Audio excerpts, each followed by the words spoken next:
Salutations, ladies and gentlemen. Welcome to Podcast The Storm, where socially awkward outcasts, crazy weirdos, and all-around nerds convene to talk and debate all things pop culture. With me, as always, is my co-host, the nerdy occultist, aka the Authenticator, Dalton L. Mortimer. Good evening, everyone. And I am your host / Time Lord Wannabe, the Brainstorm Pop Culture. How's everyone doing tonight?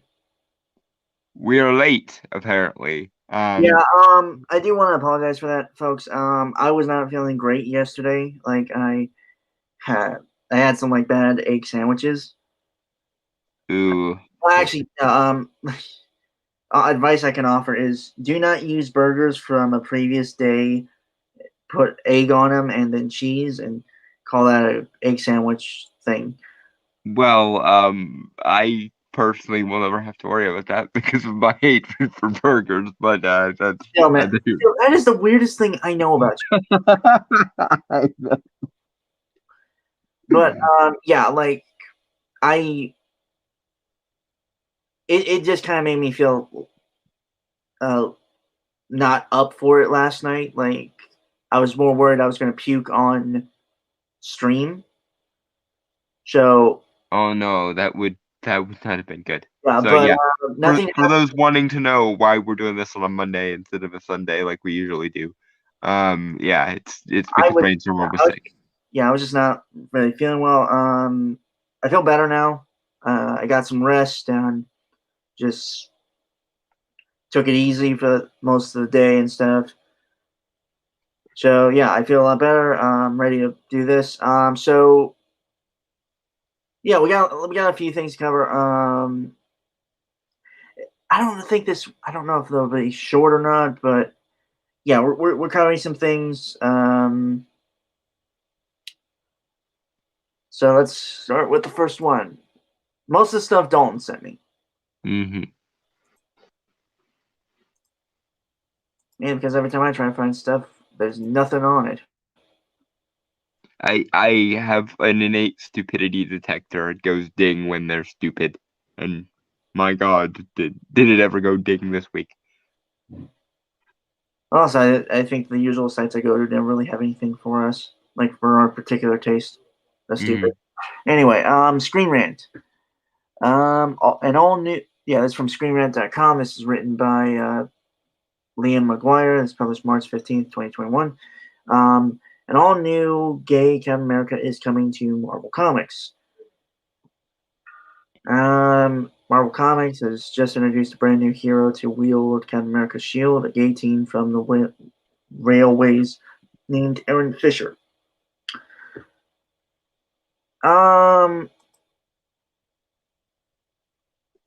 Okay, I'm gonna let the gay guy talk first. Yeah, okay. And on that note, yes, I am very, very gay. And funnily enough, when we did Smash or Pass lists last Valentine's Day or last February, and we got to the live action list, the first entry on my live action list was Chris Evans' Captain America. So I am clearly not opposed to having very, very romantic fantasies about Captain America. Right. This, however, is insulting, belittling, and I want to kill it with fire. We'll get into why as we go, but it really fucking it the long and the short of it is, why are all gay characters in media such stereotypical effeminate douchebags? Like, because that's how they've always been portrayed. yes, I know, but fine. But my point is, straight people get eye candy and get really powerful characters that they can, fall in love with, whether it's one way or the other. But you give us a gay character, and all of a sudden, any attractive qualities of said character yeeted from existence entirely. Gay people deserve eye candy too, goddammit. I want a character that I can actually fantasize about having relationship with.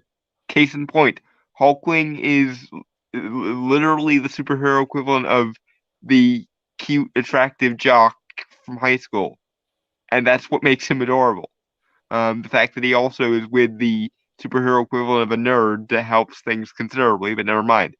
But you take Captain America, a character who is basically dripping with sex appeal from every persuasion you can imagine, and you remove all of the masculine desirability from him, and you are expecting me to find this desirable. Fuck you so much. Well, also, it's like it's kind of the same thing with the New Warriors on the fact that it's clearly just virtue signaling unfiltered. Yeah, It's not even subtle or anything. yeah, Which, we needed a character to serve our ideology, so we couldn't actually bother to create a decent character, even though it literally would take 5 minutes to create decent characters from these characters we created.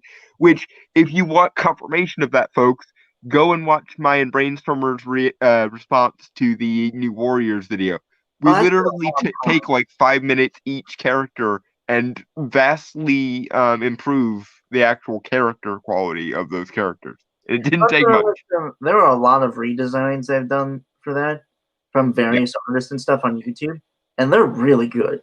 yeah, but we deliberately tried to keep as close to the original concepts as possible, and we still managed to make interesting characters out of those people. It literally took us like 5 minutes each character. It's Yeah, not that hard. You just have to bother to do it. yeah. Hmm. Actually, I don't really remember much about the New Warriors thing. I do, but that's only because I go back and find that video every now and again to see how the like to dislike ratio and the comments are getting up. Because Well, I mean, oh my, was that a universally despised thing there? right. Okay, so Marvel Comics has unveiled a new hero that will become the latest version of Captain America. As the United States of Captain America will introduce Aaron Fisher, a gay teenager who will wield the shield. The series will see everyday people from across the United States become Captain America, and the first issue will showcase the new Marvel hero. Okay, so legitimately, you could. Then there's no point of mentioning this character if there are going to be multiple characters being Captain America. And I know, Because we wanted to virtue signal in my ideology and my morality and so forth and literally, things. like, I'm not going to hide this. I've literally created a black Captain America, essentially. Dawn knows this character. I don't want to say the name or anything, but Yeah, because copyright and so forth and so right. on. But And again, don't like. I mean, granted, the whole black thing was something I deliberately chose, but yeah, not honestly. He's more an homage to that athlete who basically proved Hitler wrong with the whole. Uh, I believe his name was Jesse Owens, but I let me don't want to say that with any look degree that up. of Yeah, certainty. let me look that up real quick. But he is kind of based off that character, and like, what if he was Captain America essentially? Yeah, And don't like you and I have talked about that character. It's been a while since we've talked about that character, obviously. yeah. But from what you can remember or recall, the whole black thing wasn't really. It really wasn't relevant outside of that one little like bit of like historical reference thing. and Yeah. also fuck you Hitler, because as much as we disagree with the social justice wing of the discussion labeling literally everything Hitler, saying fuck you to actual Hitler is a remarkably cathartic thing, because Hitler was an idiot. And yes, the fact that Hitler was an idiot offends me more than the fact that he was an immoral douchebag. Deal with it. Okay. Yeah. No. It was Jesse Owens. Yeah. It was Okay. Jesse. So yeah, I remembered something from, like, I think my elementary school history class from a long time ago. Oh, we never studied that stuff ever. We hardly covered history in history classes. That's mildly horrifying considering you're only 4 years younger than me. You lucked out. The education system continues and remains and gets worse in terms of how fucked it is. Right. But again, like the whole, I hate my main issue. I feel like I have to mention that I am straight, and I'm just so we have that clarity in this case. Yeah. But I hereby shield him with my gay card, so yeah. Yeah, yeah, yeah. You never get to play that often, do you? I don't, but if Well, if anyone wants to come at Brainstormer for his views on this, they will have to come through me, and that's not a my main issue is, and I think they would kind of agree with me on this, is that, well, actually, probably not, but my main issue is that's all they care about is that it's a gay Captain America. yeah, they didn't make an interesting character who just happened to be gay. They made a gay character and completely forgot to make him interesting. And And again, in like, actuality, kind of made him kind of a useless putz. right, and I'm not. This is another thing.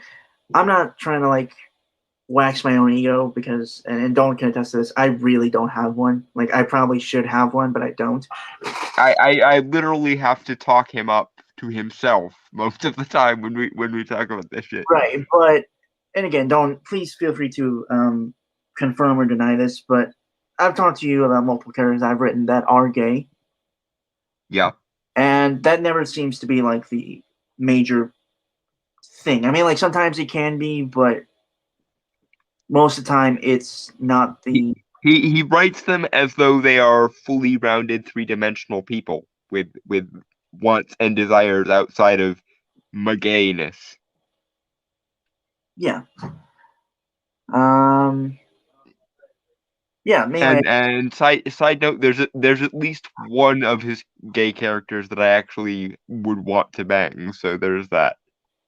Really. Yeah. The the guy with the giant powers that hates his giantness. Oh, yeah, I have not thought of that character in a long time. Because I feel like given my various kinks, I could convince him that being like that wasn't so bad if we were together, but that's a different thing. I feel like I need a drink after that. Yep, yeah, you probably do. Um.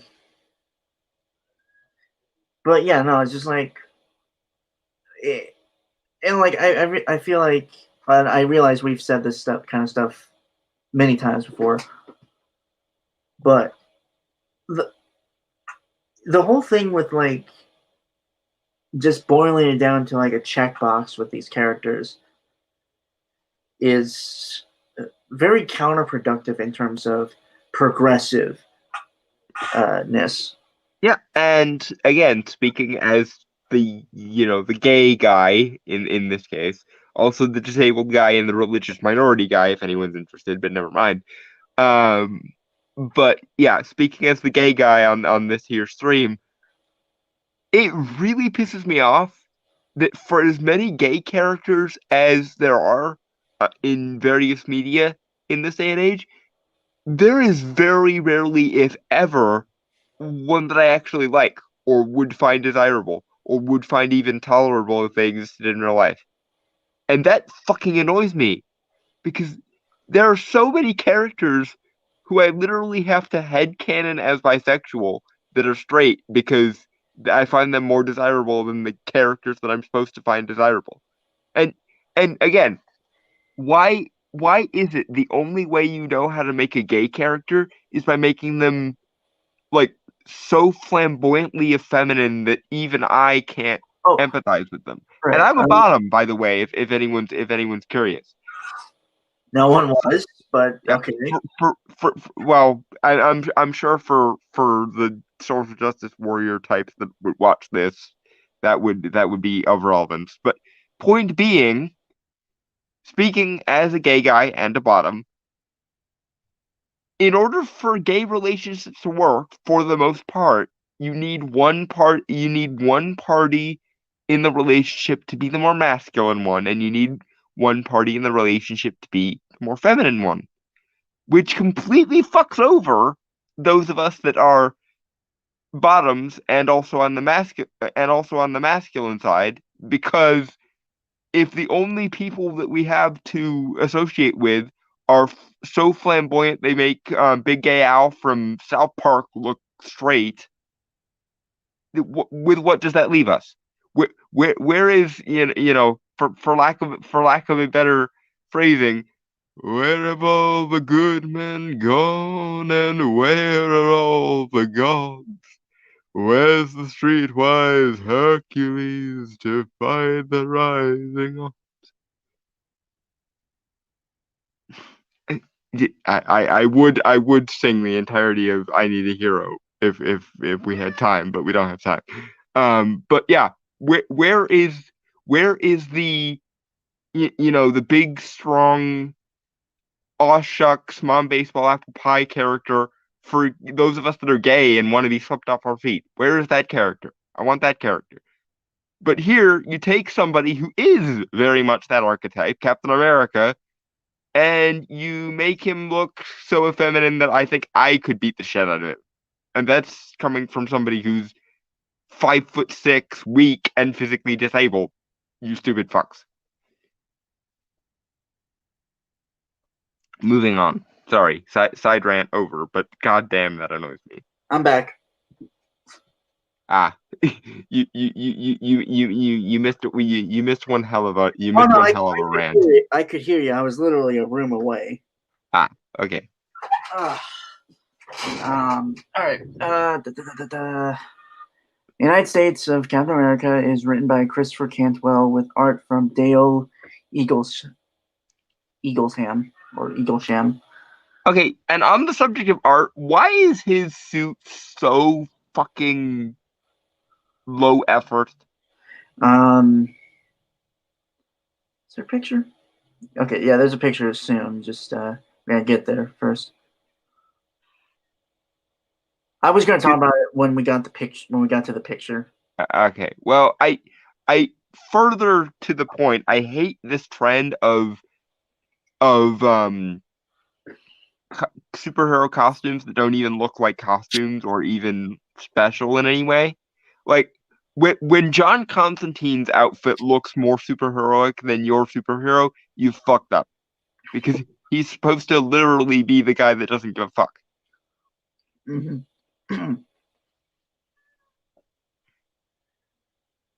Yeah, but moving forward.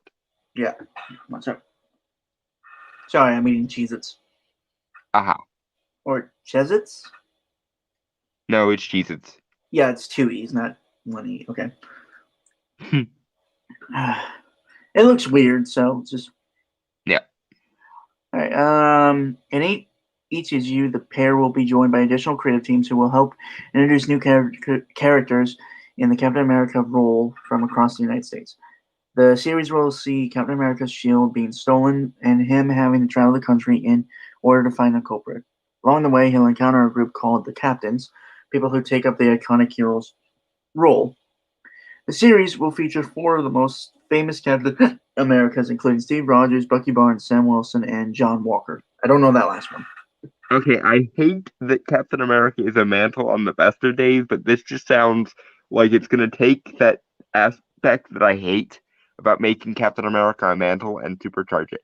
Newsflash, you idiots! Part of the reason why Captain America is Captain America is because of the super soldier serum.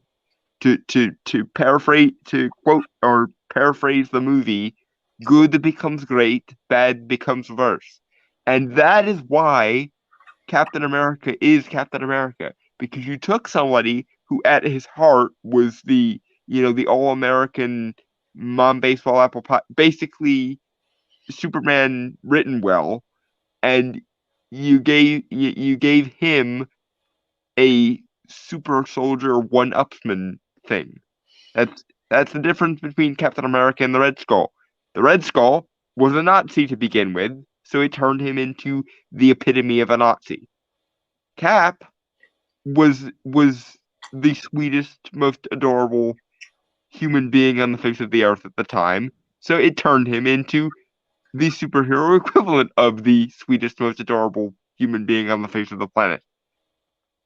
That's the difference. Making ordinary people without the super soldier serum become Captain America completely ruins what makes Captain America special and important. You can't just expect any old person to be Captain America. That's the whole point. You have to take somebody. If you are going to make a second Captain America, you have to take somebody who is good at heart to a ludicrous degree to begin with and amplify them up. I do. As much as I enjoy um as much as I enjoy Sam Wilson as a character on his own terms, he shouldn't be Captain America because for one thing, he was never injected with the super soldier serum, and for another thing, he had his own self-contained identity that didn't require stealing the identity of someone else. Yeah. Go ahead, sorry. Well, I was gonna say like because I remember a line from Sam in Winter Soldier, um, where he does what Cap does but slower, which implies that he and Steve are very much alike in terms of personality and stuff. But granted, again, I wouldn't say personality, but more heart.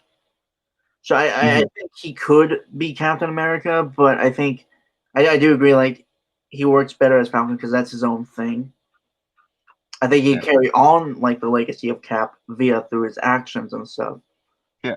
Which is one of the reasons why I actually like the premise of Falcon and Winter Soldier because it doesn't look like one of them or the other is going to take up the mantle of Captain America so much as they're both going to work together to fill the hole that Steve left. Ra rather than one of them without any super soldier one-upsmanship trying to fill the void of again the sweetest, most adorable human being to ever live. They're both going to work together to essentially, it's two people it's two less extraordinary people trying to fill the shoes of one very, very extraordinary person. And that isn't to belittle either Sam or Bucky, but the thing that makes Cap Cap is that he was already amazing to begin with, and then the super soldier serum just took that and made him even more so. Mm-hmm. Excuse me. um, hold on.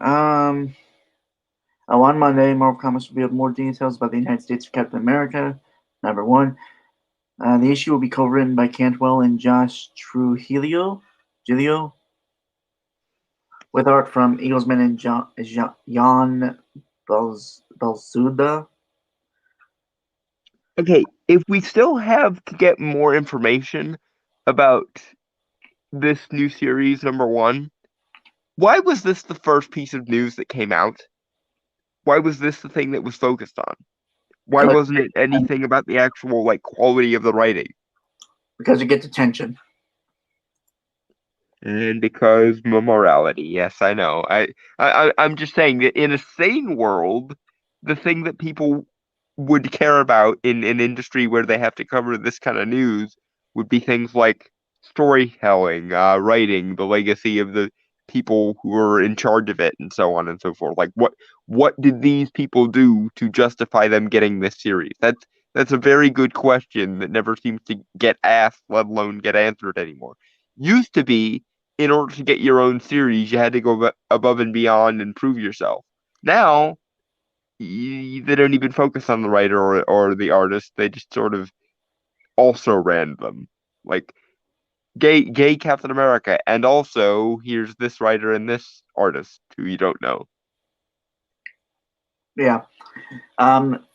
Fisher will be from the railways and is described a fearless teen who stepped up to protect those around him, including fellow runaways and the unhoused. Trujillo revealed that Fisher is very much inspired by heroes of the queer community, including activists, leaders, and everyday folks pushing for a better life.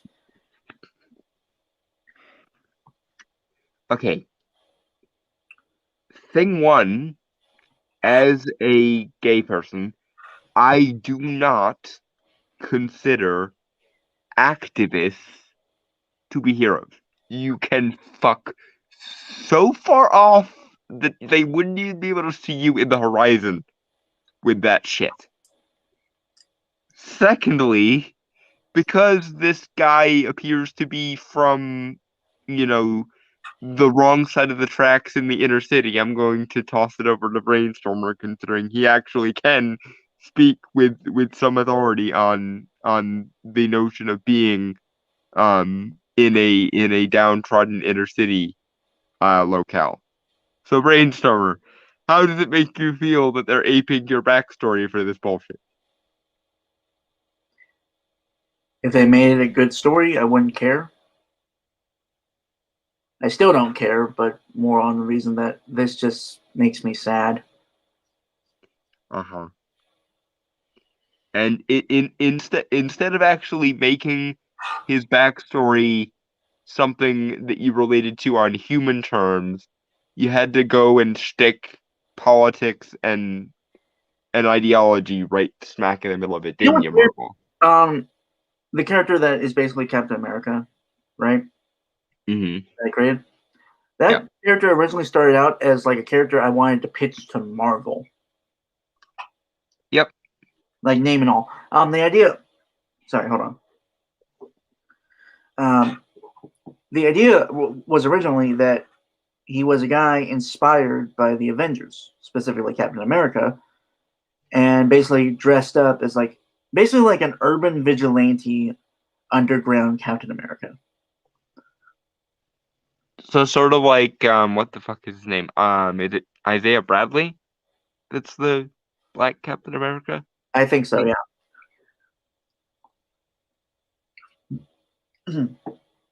And yeah, like he was a good person. Like he ran a group home and stuff.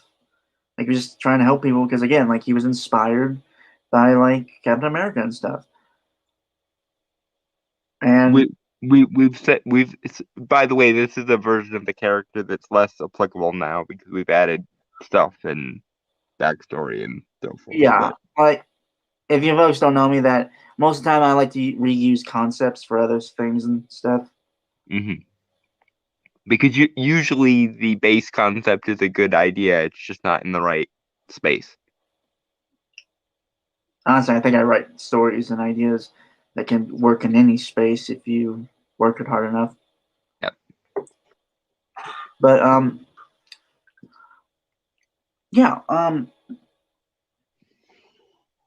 again, like that was kind of the whole idea, essentially for that character. And to be fair, I didn't really think of what he would look like in terms of like color, in terms of like race or anything. Mm-hmm. I just thought, like I came up with a name. You know what name I'm talking about, Dalton, but I don't want to say it here, obviously. Because IP. Yeah. And then like I just built up the idea around it, Mm-hmm. which is how I usually work.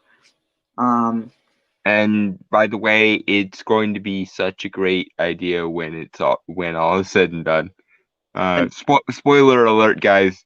Brainstormer is going to be the Grant Morrison of independent comics in a few years. Trust me.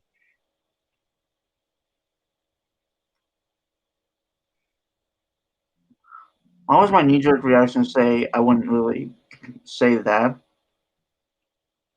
but I've actually said that before, but not like in a Yeah. egocentric way. Obviously, more just Yeah. Once again, as Brainstormer's friend, I have to point out to him the obvious fact of how good he is at things because he doesn't like to well, I've more said like I think I kind of have that mentality that Grant Morrison has when it comes to writing stories more than anything. Like I don't think I'm on his level.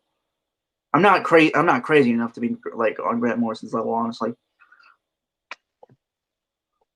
which is why I am useful because I have a double dose of the crazy. So between the two of us, we can get close sometimes. But Uh, that's something that you all can come back here in 5 years and make with all the I told you so's because I'm going to enjoy that immensely. Um, mm, okay. Sorry. Hold on. I really gotta stop eating cheese while I'm talking. Um, but yeah, like I'm not. I don't feel anything for this character. There's nothing here, really. Like I don't get his backstory or anything. Like again, they might be saving that, but Yeah, again, if there was anything else, anything more central to the character, anything more important than just lol gay, why didn't you open with that? If he was a character in his own right that was worth giving a shit about, then why didn't you open with any of the qualities that would make us give a shit about him? And if it's because you prioritize McGayness over any of the other things we've talked about, then you are a twit.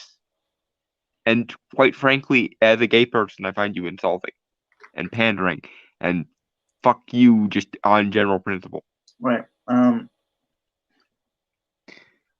He added Fisher stands for the oppressed and the forgotten. Check out the variant cover for the series by Nick Robles. Fuck you, fuck you, fuck you, fuck you. You can tell an interesting story without cucking to oppression narratives, you moronic cunts. Okay, so here's his image. I can't fit the whole cover on the screen, so but I remember someone on Twitter saying that this basically looks like Captain Hobo. The, yeah, this guy looks pathetic. Like I know he's supposed to be from like working class or lower middle class upbringing and so Spider-Man. forth. So like I understand I understand to an extent of him not looking great and all, but like this look because here's the thing.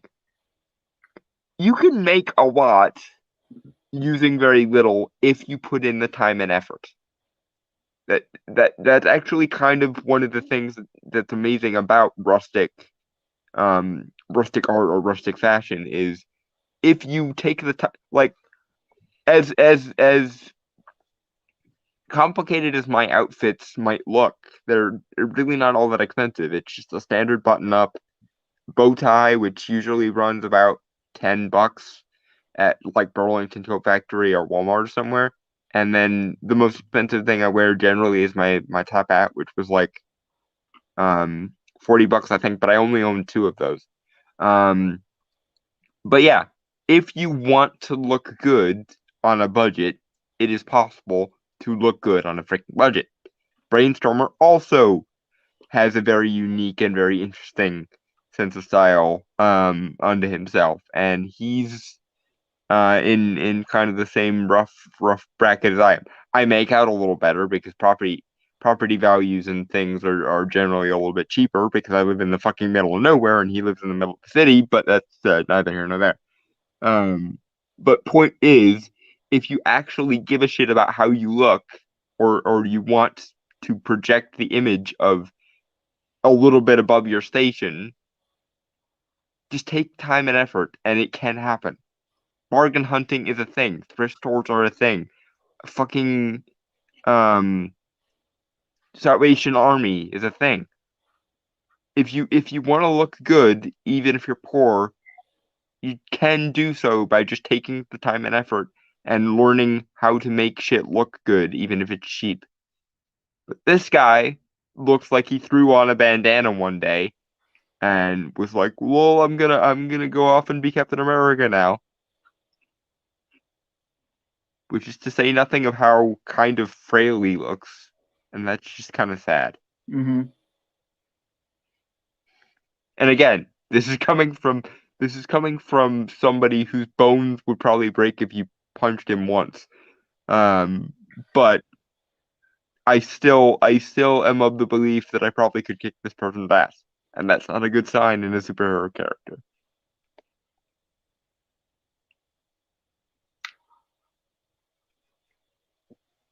It's just a bad costume. Like I can't even call it a costume because it's not that. Yeah, it's barely even a again.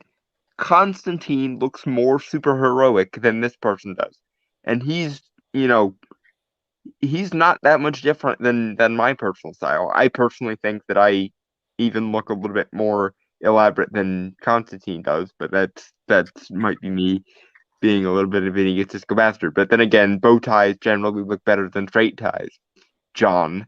Um, and yes, I am that much of a petty, vindictive bitch. I don't care. But that's neither here nor there. Um, yeah, if you want to have a distinct style, it's possible to have a distinct style, even with ostensibly normal looking clothes, if you know how to play the game well. If you know how to if you know how to pair what with what to make it look interesting and striking and memorable. But this guy doesn't even look like he took 5 seconds, let alone, went out of his way to plan this out at all. It just looks lazy, to be quite honest. Mm-hmm. And in all honesty, the people the people that can afford to look this lazy are usually the people of upper middle class and rich upbringings trying to look like downtrodden hipsters. The people that are actually in downtrodden situations tend to understand the value of looking good or looking, valuable and go out of their way to try and look good. Because when you have nothing, whatever you can get is even more important to you. But when you have access to basically anything you want, nothing matters. Therefore, you can justify in your own head why you should look like a fucking Captain Hobo. but yeah, or a hipster who shops at Salvation Army not because they have to or because they are bargain hunters, but because they want to look poor. With the fucking deliberately the jeans that you can buy with pre-sewn holes in them, or the baggy jeans that you deliberately let hang out around your waist, or fucking bullshit. I hate the fucking thug look, and I want it to die. But that's a rant for a different day. Yeah. Because it Don. look, yeah, but yeah. Short version is looking good takes effort and can be done at any budget. Looking bad when you have the option not to is just a lazy, hypocritical indulgence that shows how wealthy you are. Yeah, moving on. Uh, Balzaldon has also done a design variant for the cover. In the image, you can see some elements of Fleischer's costume. He's got a mask similar to Captain America's, as well as a star on his overalls. Fleischer has a nose ring, as well as the American flag tattooed on the side of his arm. It's not the American flag. Without the mask, he has multiple piercings and undercut hair.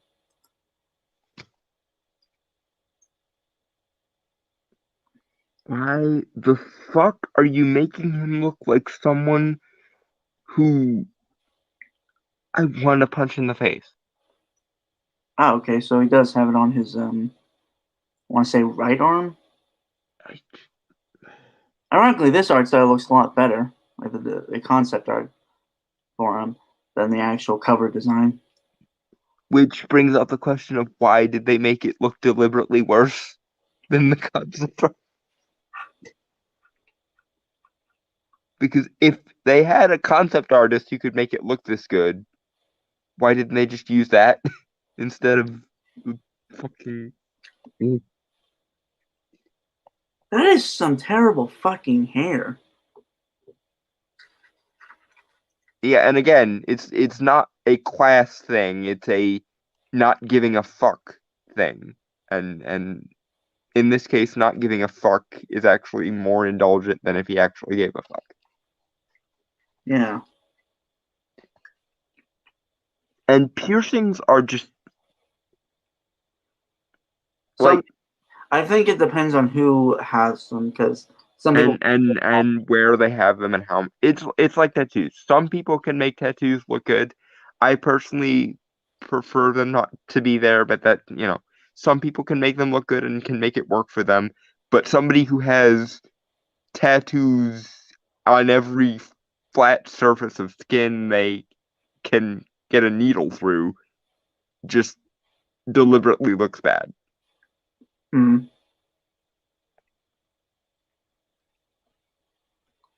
I think like all like the super piercings, like where like it's basically your entire body's covered in like metal.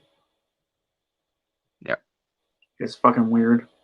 Which side note from a tactical perspective is terrible. If you're gonna be fighting, especially hand to hand, don't give the enemy something they can grab onto that's gonna cripple you for like 5 minutes. Because you yank one facial piercing out, that person is gonna be well distracted for basically the entire duration of a fight. And I'm not anyone who knows shit about professional fighting, but I know enough about strategy and about what they tell you to go for when you are a fighter to know piercings are basically you're basically um tattooing a bullseye to your face and go and pointing at it and going pull here to completely incapacitate me. It's kind of like how everyone bitches at certain characters for having long hair because long hair is also something that your enemy could hypothetically be using against you, but at least that seems like something that, normal people would know how to deal with. But piercings are just, again, it's a lazy indulgence that just served to make this character look like more of a useless twit who needs to get his shit together, which is not a good look for a classical hero like Captain America. If John got a piercing or two, John Constantine, that would at least fit with his whole punk, I don't give a fuck and I don't care attitude. But someone who's trying to be Captain America, like not to get too political here, but the kind of people um who would be more qualified to take up the Captain America mantle are probably the kind of um, straight laced goody goodies that are going to be, taking Jordan Peterson advice to heart. The whole clean your room, stand up straight with your shoulders back, all that shit. The kind of lazy thug who gets piercings all over the fucking face is not the kind of person who would even be interested in picking up after Captain America, let alone actually being able to do it. Because Captain America is pretty much as aw shucks all American as you can get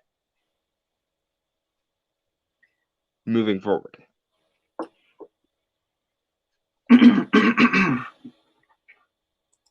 Right. Okay. It's gonna be really fascinating to see how Fleischer fits into the upcoming story and how he defends the railways as Captain America.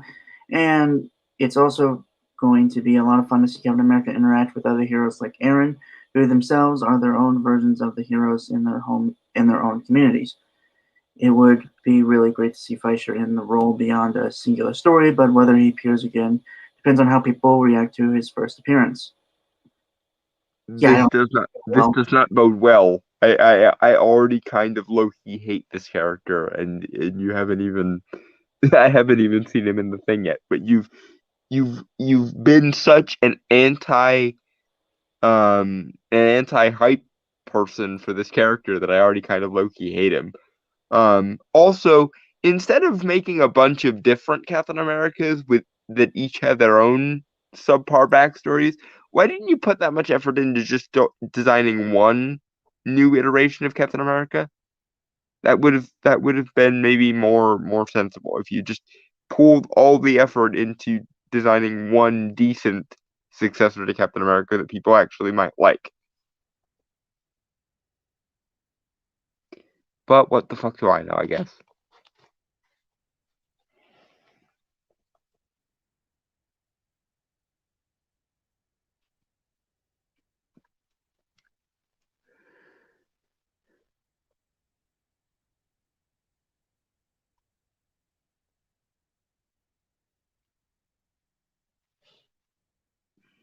Brainstormer?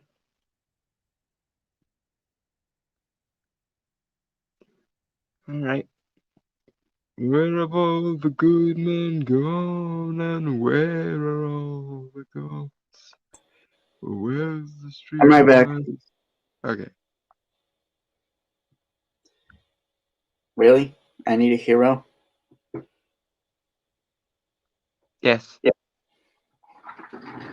The anti Captain America thing got it on my mind about characters that I actually would conceivably want to have a relationship with. And I Need a Hero is basically everything I everything I desire in a significant other put into song.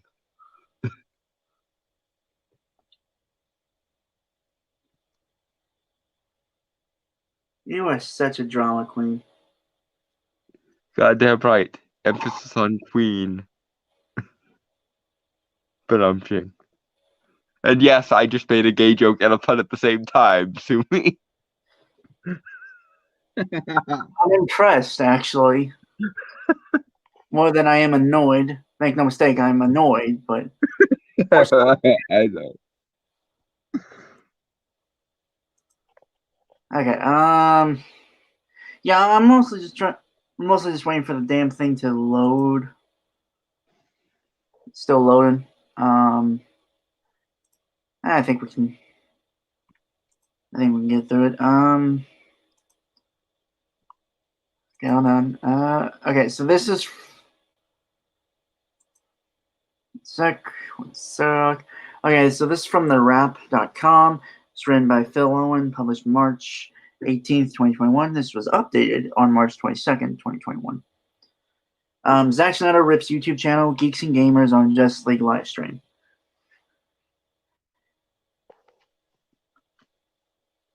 He made a comment while on a channel contributor's stream. Okay, initial thoughts. Okay. Go ahead, sorry. I kind of really don't care, honestly. Also, I do think it's I don't have enough information as of now to really voice an opinion, but also it's Zack Snyder. He's going to be an edgy guy all the time. Just who he is. But the ironic thing is, he wasn't even. This was him kind of being the opposite of edgy. This was him virtue signaling. Basically, the long and the short of it was 3 or 4 people who work under the sort of umbrella of Geeks and Gamers organized a anti-suicide charity for Zack Snyder to help promote the Snyder Cut, basically. And Zack Snyder came on there and immediately disavowed them and implied that they were a hateful part of fandom and toxic and shit. Bearing in mind that they had already raised $60,000 for him, but that's neither here nor there. So yeah, they went out of their way to raise $60,000 of anti-suicide charity money for and on the behalf of Zack Snyder after lobbying like motherfuckers for the Snyder Cut for years. And his first response to being on their live stream was, "You're all implicitly hateful, and I disavow you." That was the long and the short of it. Okay, but I feel like I would need to watch the actual thing myself to really gauge it because I don't. I'll send you the clip. Well, I also Um, feel like I've also been hearing some things that it's not something you actually wanted to say. It was more told by someone to say. yeah, which may very well have been possible, but for as well known of an edgelord and a supposed Randian objectivist as you are, Mr. Snyder, you might want to actually verify shit for yourself before you virtue signal. Just saying. I thought you. Especially especially considering that one of the largest groups lobbying for the Snyder Cut, who also went out of their way to make $60,000 for an anti-suicide charity for you and invited you on to said charity live stream, and your first response is they must be hateful. Never mind that they're organizing a freaking anti-suicide charity for a guy whose daughter killed himself, but that's neither here nor there. Fuck you. Um, but yeah, this whole clusterfuck is so beyond. And for the record, I am not a big fan of Geeks and Gamers. They're ostensibly on our side, but I don't think they're the best at they're not the best representatives of our side of the argument, and I think they're way too not necessarily raunchy, but confrontational and short-sighted. And I don't enjoy their content because I feel like they're very they're very repetitive and overly simplistic, and they don't actually address much of the issue a lot of the time. They just sort of surface level hate on shit. But that being said, they are a valid part of fandom. They were one of the largest voices in favor of the Snyder Cut. They did organize a charity live stream for Zack Snyder on his behalf, and their community made $60,000 for that charity before Zack Snyder even showed the fuck up. So this is insulting, and um it also sort of it's indicative of a larger problem of this idea that artists can just disavow their fans and the people that actually care about the material. That whole bullshit is bullshit and needs to die. Don't. Yeah. But yeah, moving on so we can get through this. Okay. Yeah. Okay. So Zack Snyder's Justice League has finally seen the light of day on HBO Max, but that's not the only way Zack Snyder made waves. Wednesday night, on a charity stream celebrating the launch of the Snyder Cut, the director slammed the right-wing YouTube channel Geeks and Gamers. I don't think it's right-wing.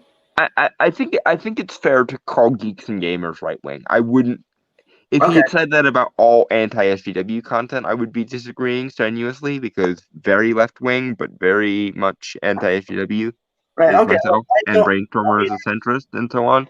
But Well, I think it's at least fair to call the like figureheads of Geeks and Gamers right wing. okay. I don't think they would disagree. Um, Initially, if I remember correctly, this article was titled something alt-right, which is very wrong, and I think that might be why they corrected it in the title. There is no force on this earth. You can call Geeks and Gamers vaguely conservative if you like, but there is no force on this earth that could make them alt-right by any meaningful definition. Yeah. And fuck the insinuation of this article's original title if I am correct about that. Full disclosure, I didn't really. I mean, I watched three other things, but I've never really cared much for them because I'll be honest, their content is kind of boring to me. Yeah, So I'm not like and super yeah, invested in this article, honestly.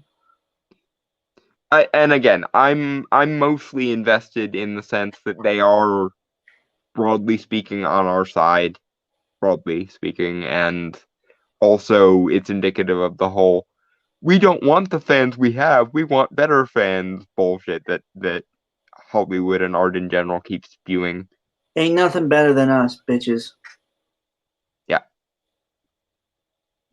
Um Because unlike you, motherfuckers, we know how to be loyal. and we actually care about the shit we care about rather than just using it as a means to an end. But that's well, I'm sure we'll get into it if they address it throughout the article. So Um, yeah. yeah, the director slammed the right-wing YouTube channel Geeks Gamers, which had been a vocal part of the hashtag release the Snyder Cut crowd. It was a bit surprising thing for Snyder to say because the stream he was on was hosted by Yush Neri, a Geeks Gamer contributor. Just a quick thing before we get started. Snyder said it as he was introduced about an hour into the charity live stream. Um, I know that on our donation page we still have the Geeks and Gamers logo. I just wanted to say that we talked about this and we're really not associated with Geeks and Gamers as far as I'm concerned. I really wanted to make that clear. And then he went on to say we stand against hate, which was the part that mostly pissed everyone off because it implied that Geeks and Gamers was in some way in favor of hate, which they are not. They are just opposed to the moralistic preening of social justice as an ideology. And social justice as an ideology does not have a monopoly on being non-hateful. You idiots. And therein lies the rub. Right. Yeah, I got nothing because I don't have the proper context to really say anything. I would say it's just Zack Snyder being a prick, which isn't news. It is a little bit news to me in the sense that usually he's the sort of person who you would expect to be anti-woke with how much of an edgelord and how much of a Randian objectivist he is or claims to be. Um, but I guess By the way, folks, we will talk about Zack Snyder more than just this article in this stream. yeah, because that thing that happened in the last week, that thing that rocked all of entertainment media to its core. Yeah, we're gonna talk about it. Yeah, Um, but yeah, like I said, Zack Snyder is just kind of a prick as always. And again, like I'm not trying to disrespect the man who lost his daughter or anything.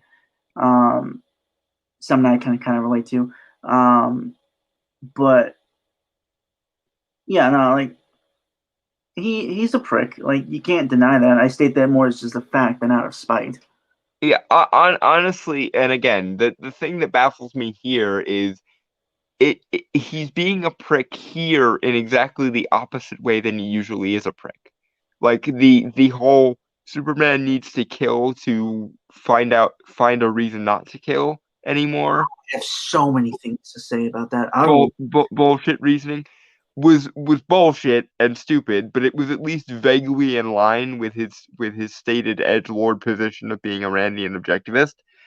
But this is directly counter to his stated position of being a Randian objectivist. Ayn Rand would be spinning in her grave if she weren't a kind of fundamentalist atheist, um, and therefore didn't believe in an afterlife, which was sort of her whole. But again, this is the irony. Ayn Rand was one of the first people to say things like altruistic morality for its own sake is destructive and counterproductive. But I guess despite being a Randian objectivist for 20 years or so, Zack Snyder couldn't live by what he preached, and in fact was so unable to live by what he preached that he ran directly counter to it and immediately jumped on the altruistic morality virtue signal. and didn't actually Aristotelianly or Socratically verify anything, which again would also make Ayn Rand's head explode, because her whole thing was she believed the only debt to broader philosophy she ever owed was to Aristotle, and Aristotle owed a debt philosophically to Socrates. Therefore, by not verifying any of this shit for yourself, Zach, you have pissed all over the woman whose ideology you claim to be adhering to. Yeah.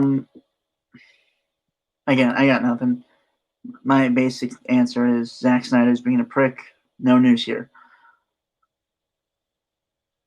Yeah, and my summarized answer is you would think that if he was going to be a prick in any given way, he would be a prick kind of in favor of the geeks and gamers perspective rather than against it.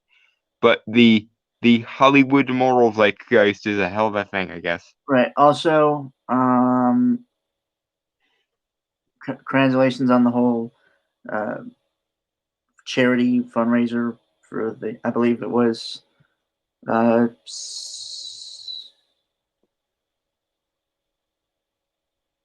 uh, the charity. It was a charity specifically centered around suicide prevention.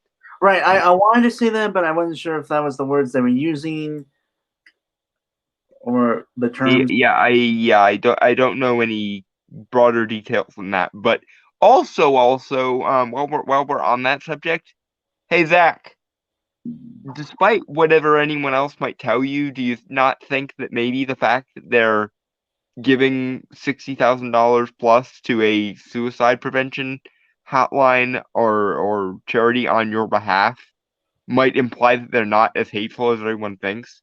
Just saying, because people who are generally hateful and generally immoral don't tend to go out of their way to give to charity and shit. Okay, moving on. Yeah.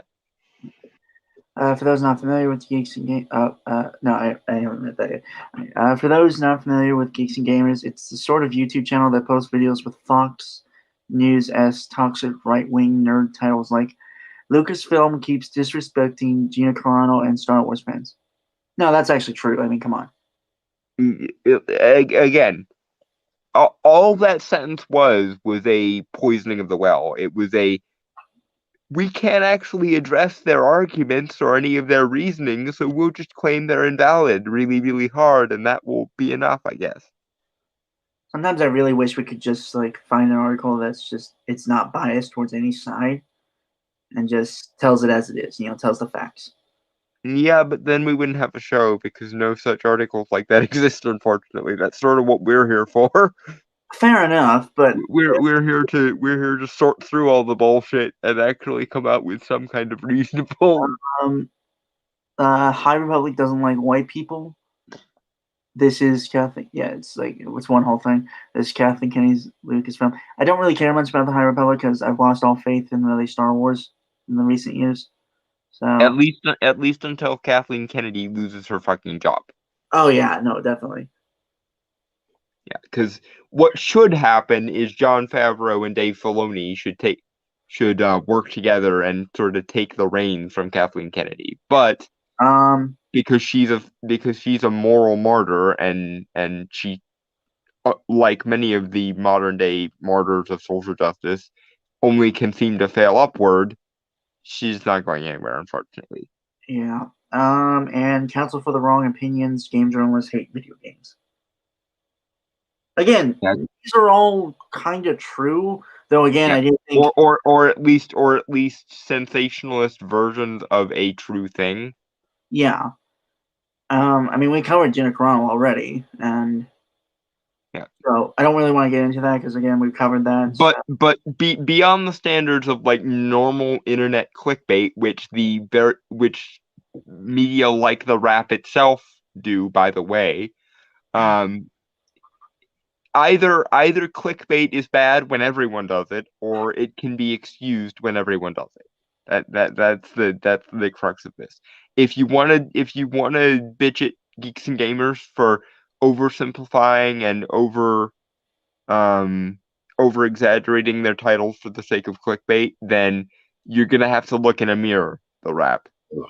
Yeah. Um. No, I got. In addition to Nawan Neri, two other Geeks and Gamers contributors, Ryan Kinnell and Lethal Lightning, were also on the stream. Neither Nawari nor Kinnell directly addressed Snyder's comment on the stream, but Nawari tweeted out a thread with his response. Which honestly is probably the most professional way you could have handled it, given the level of insult that he just leveled at you. Right. To be a part of this stream with Zack Snyder was an honor and a dream on a level I still have a hard time believing. We did an amazing thing, and I won't let anything anyone has to say diminish that fact. Uh, Ken Ryan and Lethal Lightning helped put together a juggernaut of an event, and I love them for the hard work and dedication they put into helping make this thing go smoothly. We accomplished something that a lot in our community can't touch, won't touch. They still hate on it. They will pick it apart. They will claim this or that. I don't care. The line does not concern itself with the opinion of sheep. Um, He kind of lost it towards the end there, but the overall sentiment of that is basically, fuck you, we did a good thing and we're not going to be apologizing for it.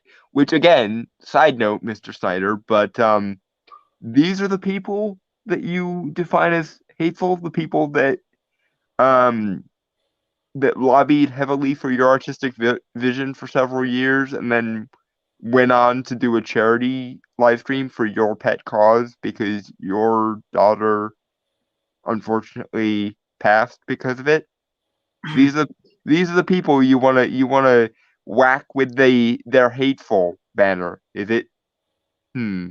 That's it's fascinating. Not how I would choose to operate a language or a philosophical framework, but never mind. right. Was there controversy?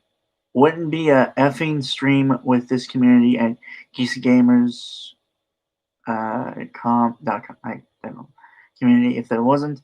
That's why I love them. We rise above bulls regardless. Well, no bullshit, I guess. Regardless, there are deep misconceptions about what we truly are about. So be it. My deepest thanks and sincere love to everyone who was on the panel and Okay, everyone's so support and love. Yeah. even though you basically implied they were hateful to their face, they still defended you, Zach. Once again, would you like me to would you like to amend your statement at all? No? That's fascinating. The people who go out of their way to lobby for your artistic vision, do a charity for suicide prevention, and then don't even throw you under the bus when you call them hateful basically to their face, are in your mind the evil ones here. That's that's just that's just lovely. Moving Okay. on. Yeah. So that was the end of the article. Um. Again, I got nothing really to say because I don't have as much context as I probably should have to really comment. Again, I just chop it up to Zack Snyder being a prick, which is kind of how it always is with him. Um, and that's kind of my stance right now until I have better context and information. Yeah. And while I agree that Zack Snyder is an edgy prick because that's his very nature, in a world that made sense, the way that edginess and that prickishness would have manifested itself would have come in the form of these fans, went to bat for me and they're doing a charity, so I don't care what anyone says, they're not hateful. That would have been the response that would have made the most sense given Zack Snyder's history and his alleged philosophical approaches to things. You do. Zack Snyder is kind of an idiot. You do realize that, right? Yeah, yeah, I know, which is why I always put kind of an asterisk in my head whenever I refer to him as a Randian objectivist, because his approach to Randian objectivism has bumfuck nothing to do with what Ayn Rand actually said. But then again, that's true of like I'd say about 40% of all Randian objectivists don't actually know a goddamn thing about what Ayn Rand said or thought. Mm, Um, right. I I have actually and I kind of made a sub hobby out of watching Ayn Rand interviews for several years, especially in my senior year of high school. So I do know, roughly speaking, what Randian objectivism is, and that's how I know that most people who claim to adopt it are just being edgelords. Okay. So moving on to third topic. Yep. Actually, I have a question. Yeah, I probably should have asked this before we went on stream. Have you seen it? Yeah. Okay, I was just curious. Like I wasn't entirely sure. Yeah. Okay. Um. Okay. So yeah, we're going to be talking about the Zack Snyder's Justice League, or the Snyder Cut, as it's more commonly referred to. Yeah. It's a picture for all you to see while we're talking. Yeah. Um. Okay. To be fair, I've only seen it once because it's a 4-hour movie, and I did not want to watch it again. Yeah, I mean, the it's thing quite is, an ungainly thing. Yeah. well, no, it's not. It's not that. It's just like I feel like it would have taken up too much time, too much of my time to watch it because I also like. Well, the thing was like I would pause it and just do other things because like other things popped into my mind as I was watching it, like do writing and stuff like that. So Mm-hmm. I feel like I would procrastinate watching it. Is the thing. Mm-hmm. Okay, so general overview of my thoughts before we go in depth, and like Dawn, feel free to also add yours too. Yeah. Um, it wasn't bad. Like I think it was better than the Josh Whedon Justice League shit show. But again, that's not really saying much. Yeah. The bar is not very high. No, um, I don't. Yeah, I got like I've been saying, like I'm 50-50 on this movie, and I still am after watching it. Like I can take it or leave it. It's fine for what it is. I'm glad that Zack Snyder finally got his artistic vision out there, and it's not meddled with or anything. Mm-hmm. And there are good moments in it. And again, we'll go more in depth later. But Don, what were your like general thoughts of it? Oddly, and this is not something that happens often, but I think I liked it a little bit more than you did, maybe. Um, it's far from perfect, and I have my issues with it, which I seem to have with all of Zack Snyder's movies, which is just that his approach to everything needs to be the bastard love child of Carl Jung and Ayn Rand is just it doesn't. Right, we'll get more into that. I'm pretty sure this is the part where this is like the stream where we talk a lot about Zack Snyder's superhero movies, Yeah. specifically the DCEU. Yeah, but that being said, I think it's the best contribution to the Snyderverse at large, quote unquote, that we've gotten. And one of the things it solidifies and it confirms for me is the biggest villain in the DC universe are DC executives themselves. Because it seems as though every one of the movies that Zack Snyder made for Warner Brothers under the heading of DC has had similar treatment to Justice League. It seems like every movie he's wanted to make has been a 4-hour epic, and they keep editing it down and editing it down. And this I think I can be reasonably certain of this because if you look at the extended cut of Batman versus Superman, it still has problems, but it's significantly better. And it's less hacked to the bone and so forth. Right, Um, which brings up an interesting question of if DC did have more faith in their own IP, which I do think, and this is one of my recurring bits at this point, but one of the things that DC pisses me off with is an apparent lack of faith in their own in their own IP, in their own properties. They feel the need, it seems, to apologize for the comic bookiness of their comic book movies, and that will always get my ire up.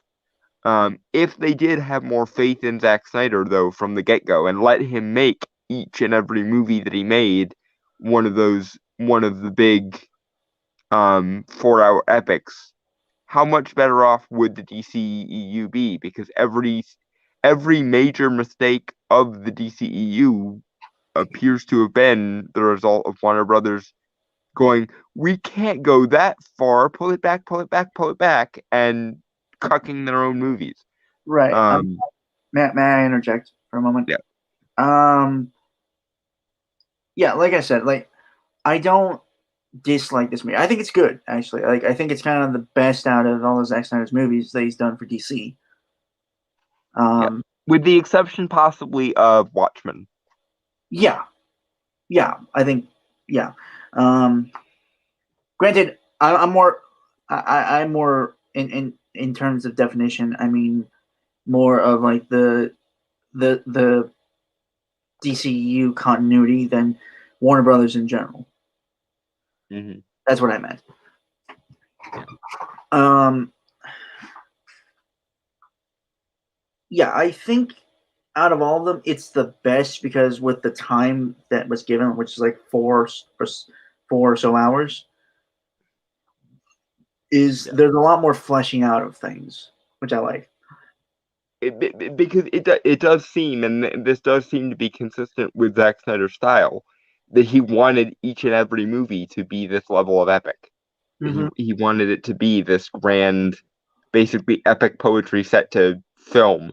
Right. Um, I also kind of, and again, we'll get more into that. But the thing that really doesn't really get me like super hype, like all the fanboys on YouTube that have been doing for the last few days, yeah, um, is the issue I have with Zack Snyder that I've always had with these movies is he lacks that kind of self awareness to kind of take a step back and look at these characters. I will say again, like Just League, I think I don't think. I'm actually wondering who the hell wrote this because it's not Zack Snyder or um, David S. Goyer, someone else. But I get a sense of these characters, like they kind of have this core to them. It's not like the distinct core of the true character, obviously, yeah. but But they feel there's something there that's recognizable as the characters right. themselves. Again, like my major thing is they just it's you know how I judge a movie, right? Like if it gets an emotional response out of me. Yeah. Basically, dead faced. I wanted to feel something in certain scenes, and again, we'll get to those things, but I didn't feel them Mm-hmm. because well, it's a Zack Snyder film, so it's not really. I mean, like it has those emotional moments, and I think they would work, but with me being me, I don't really feel Yeah. connect. I will say one of the positive things, and there are positives to this movie. Um, the pacing is on point Yep. because when I first paused the movie, like the first ever time I paused it, it was already like at like 16 minutes, and it didn't feel like it. Like it felt like I just started watching this movie, Yeah. and That is one of the biggest strengths I can give to this movie.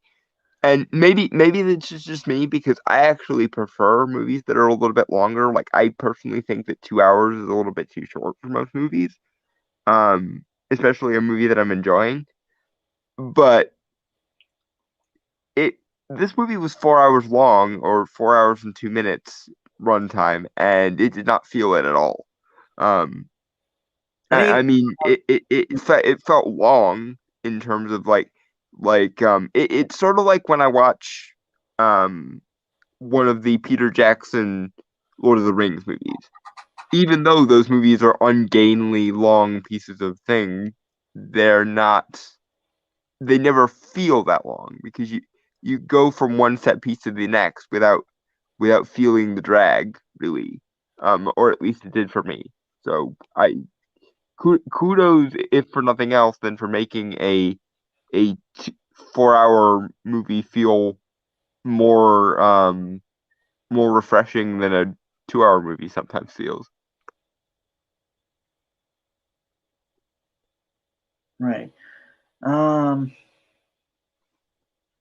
yeah, that's like on a technical level. Also, technically, it looks amazing. Well, mostly. Like there are really amazing like shots and cinematography is on point like it always is in a Zack Snyder film. Yep. My kind of complaint is the pretentious screen, how it looks, like how it's framed and stuff, like the Yeah. ratio. Again, Zack Snyder's greatest strength is that everything needs to be an epic uh scene out of like epic poetry. Zack Snyder's greatest weakness is also that every conceivable thing needs to be framed as though it's from epic fucking poetry. But again, like I think for Justice League, it's what works. Like it Yeah. works. Yeah, with something like Justice League, it definitely lends itself to that. I will say I don't with like what people have said before. I don't think it's groundbreaking. It's not like a groundbreaking film. It in terms of its place in like the wider culture of like fan demand got this made and a Fair, a director's vision was brought back from the dead and brought back from several layers of failure for right, this. That does, right. but But in terms of the movie itself, it's not. I will say, and again, like another positive, just broadly speaking, I like the character dynamics, which is like for an ensemble film, I think is kind of the most important part. Yeah, and Brainstormer is, the character obsessive one, so he's complimenting you on something character based, then you know you did something right. And also everyone can drink because Brainstormer brought up character. Brought it up before, but Yeah, but insane. yeah, definitely, yeah. If you're playing the drinking games at home, folks, and you can also drink in about 5 seconds because I'm gonna bring up philosophy again. Um, But yeah, I think most of the organic problems with Zack Snyder's approach to superhero movies, i.e., the things that can't be explained by studio meddling and lack of faith in the material, comes from the fact that Zack Snyder appears to resonate the strongest with, and I'm not saying this is a negative, but he seems to resonate the strongest with the deconstructionalist comics from the 80s, your Watchmen, your V for Vendettas, um Dark Knight you, Returns. your Frank Miller's run of Batman and so on and so forth. Those appear to be the comic books that really got Zack Snyder's interest up. And that's great, that's perfectly admirable. How give me a Zack Snyder the Question movie, I will watch the shit out of that so much it won't even be funny. Um, but that's the thing. Those kind of things lend themselves to this sort of philosophy. The mainline DC universe, however, does not, and that was the New 52's biggest mistake. They tried to apply the deconstructionalist sensibilities to the mainline universe, and in so doing, completely shifted the entire philosophical um, center of the DC universe for a good long while, and that's why most people hated it. Um, and I think it suffers from the same problem because Zack Snyder is a Randian objectivist and a student of people like Frank Miller and Alan Moore. He doesn't get the heroic quality of these characters. Right.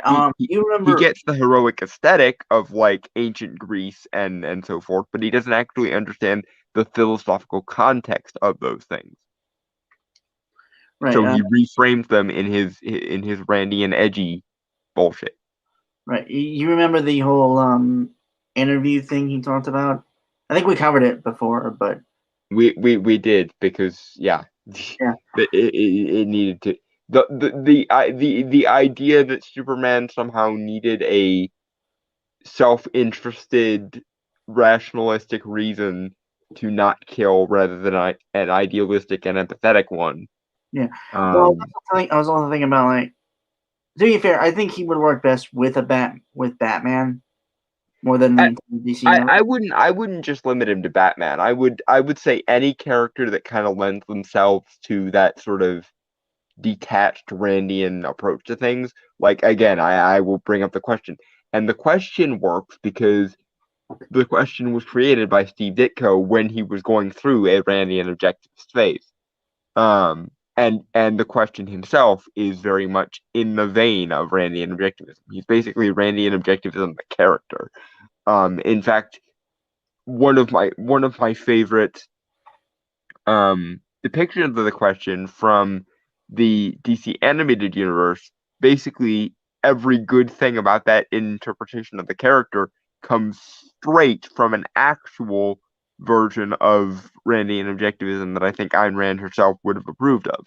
So give me a Zack Snyder's The Question and, you know, let him go hog wild with his mytho-philosophizing of Carl Jung meets Ayn Rand shit, and that would be the most amazing movie ever. Right. I think we should get to the actual movie now because I think we've wasted enough time. Plus, I'm sure we'll get into other topics. Yeah, there will be side. This movie is basically made for Sidebars. direct directorial and philosophical side tangents. So, Okay. I feel like we gotta talk about Steppenwolf because I think in the Josh Whedon cut, he got fucked over the most. oh But my god, besides Cyborg, and we'll get to Cyborg. oh boy, this. Mm. But yeah, Steppenwolf is League's better in this movie. so that Like it, the thing also is like with the writing is like it doesn't have to blatantly say anything. It's more like implied and like you can see it in Steppenwolf's like yeah, acting. yeah, and what's more, the villain actually has a character arc in this movie, which is just He does, amazing. And he's not a complete and total butt munch. like he does. Yeah, he wants to get Darkseid's approval back because he failed Darkseid at some point in the past. Okay, fair. I don't think that's a character arc, but Well, a character motivation at least, right. which is again leagues more than what he had in the I'm just gonna conquer planets because reasons that he had in the Whedon movie. Right. I do. He's yeah. He's not even like the final boss of like bad guys, obviously. As everyone and their mother should know at this point, because Steppenwolf, of course, works for Darkseid and is a denizen of Apocalypse. Yeah, but he was like it's clearly seen, like clearly seeing in him that he's an exile, that he's outcasted from his home and wants to go home, which is something that can relate to Diana in a way. Yeah, I'm more surprised I didn't try to bring that up. Should have been interesting. I'm sort of glad they didn't because uh, if the ending of Wonder Woman told us anything, it's that Wonder Woman should mostly be left to other people. Um, Honestly, when it, I disagree. I'm to be fair, I'm more looking at this from as a Zack Snyder trilogy than like in terms of the whole DCEU. More like Man of Steel, BVS, and Justice League. Zack Snyder's Justice League. mhm. Like those three films. And I think it would have been interesting to see um, something more between Steppenwolf and Diana in terms of like interaction, because there's something there in terms of like maybe a parallel between them. Yeah, it would have been an interesting parallel to draw, but then again, we're already pushing the 4 hour mark, so Yeah. some But also, like I like the look of Steppenwolf as well. Like I didn't mind his original look from the 2017 one, because that was more in line with how he actually looked like from the Earth 2 comics from New 52, which I actually like. Um, he looks much less like a 2-bit Power Rangers villain here, though, which is nice. yeah, no, I think the major problem with like 2017 is one, it was a cheap and quick redesign of the character, and like it was rushed and all, and Yeah, they didn't really know what the fuck they were doing. But I like this look of Steppenwolf because one, he looks a lot more alien, which makes sense. Two, yeah. he looks very menacing. And 3, he looks like he can actually handle his shit. Four, he looks badass. I'm not even gonna lie. Yeah, Like I have my issues with like the aesthetics of Zack Snyder in terms of superheroes, but with Steppenwolf, it works a lot. yeah. Which again, if you want to bring Zack Snyder back to the mainline, like DC expanded universe or whatever, um, let him do an apocalypse movie. I want to see that movie because oh my god, his dark and epic aesthetic would work so well for everything that comes from apocalypse. Right. Oh, fuck. I had something, but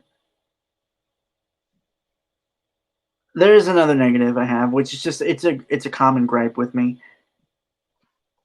The color grading, which again, it makes sense because Superman's gone, the world is devoid of hope and stuff. I get that, but it's so bland. Yeah. Again, utilize color where it is available, guys. Yeah, That's the main thing. And again, I get that it's supposed to be this grand, quasi mythological, dark, tragic thing, and all operatic and Shakespearean and blah blah blah blah blah. But you know what else was like that? Godzilla King of Monsters, one of the most colorful movies made in the last like 10 years. Made by one of my personal favorite cult directors, Michael Dougherty, but that's a rant for a different day and one I've right, done many, many times already. But yeah, color can be useful for making things look grand and epic, right, even if it is a darker twist. right. Fuck, yeah. Let's move to Cyborg. Like the arguably the one that you can make the argument that is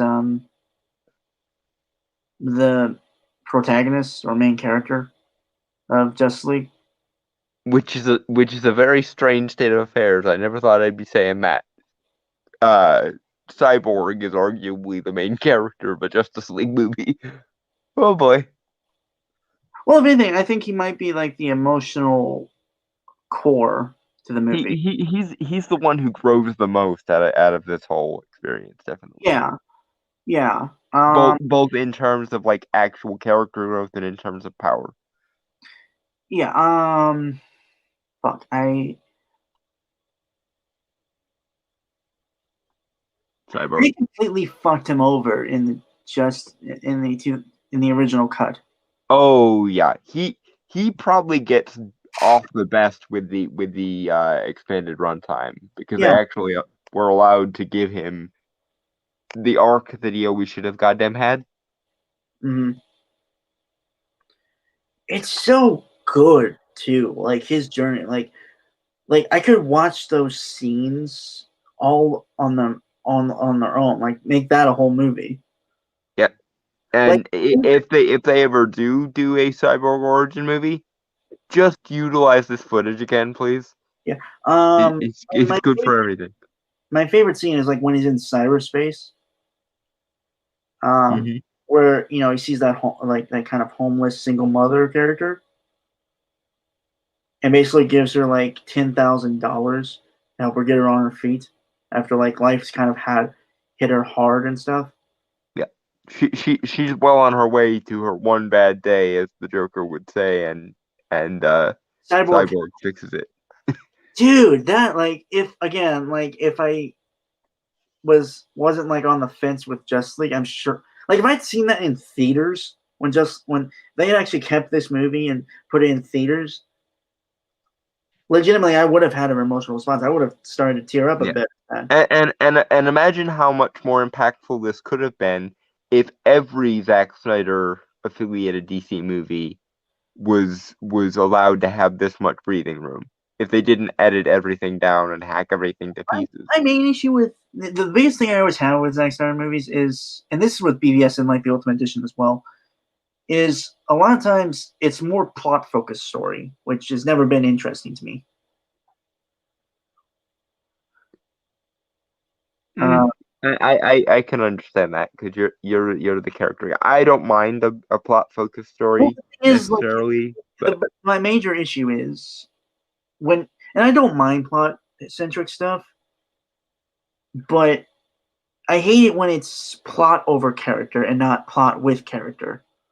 yeah, That's my issue, and that's yeah, most of Zack Snyder's stuff.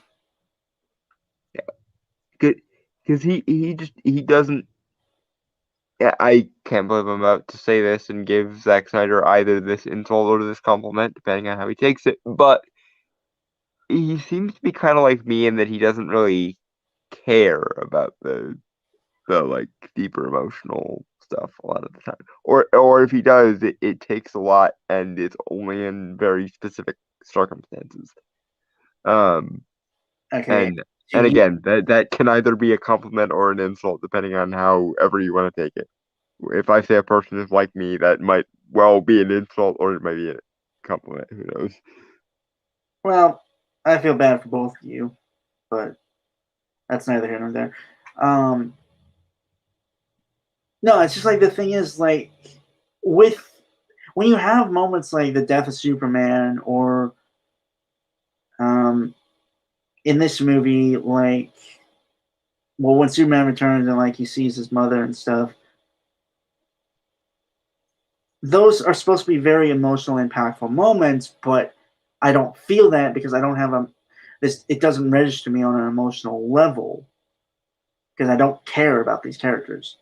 Yeah, and again, a large part of that it has to do with the fact that DC meddled with every previous version of this, and I think that if they hadn't, we'd be in a much better off place.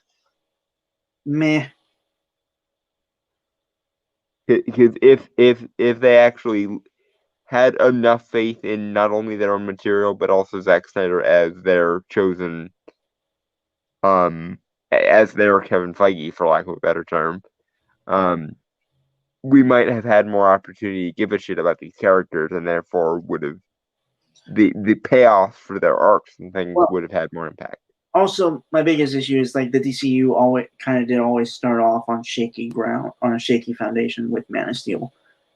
Yes, that is basically the most free version of Zack Snyder's they ever let happen, and they fucked that movie so hard. I can't And Zack Snyder even. has to have someone like with he's the lady who did Wonder Woman. Patty Jenkins. Yeah, Patty Jenkins had with the guy who's becoming the showrunner of Sandman. Um, fuck, spontaneously forgot his name. But I feel Um, this Alan Greenberg, I think. yeah, either way. I think Zack Snyder kind of has to have has a person on staff that kind of is the one that doesn't say yes to everything he says and kind of like this thing you and I do. Yeah, When can be the sort of contrary springboard mm, or the secondary sounding board. Yeah. Because like you feed me a bunch of character stuff, and I come up with here's how this can make sense from like a mechanical and logical lore perspective, or I see a unexplored plot thread in one of your ideas and go, but poke and what if we did this, and then we're off to the races. That's how this Right. works. So yeah, like yeah, Zack Snyder kind of needs a springboard person, and not like guys like David S. Goyer Yeah, or because they encourage the worst parts and the most cynical, nihilistic parts of his perspective, and that's never a good also thing. just really stupid. Also, just really stupid. Yeah, and short-sighted, and also while we're here, fuck you, David Goyer. Please don't ruin Sandman, please. Yeah. Um, I also say, but like, I'm sorry. yeah, he needs somebody who can. Honestly, the thing that would make the most sense would be Zack Snyder and Patty Jenkins working together because she understands the campy, lighthearted, heroic aspect in a way that he never will, and he understands the gravity and the gravitas in a way that she apparently never will. Um, so hopefully, with them both working together, it could have been a much more well-rounded thing. But the chips fall where they. But for as much as Zack Snyder needs a degree of emotional center, um, all things considered, what we got here is still pretty damn good, even without the emotional stuff.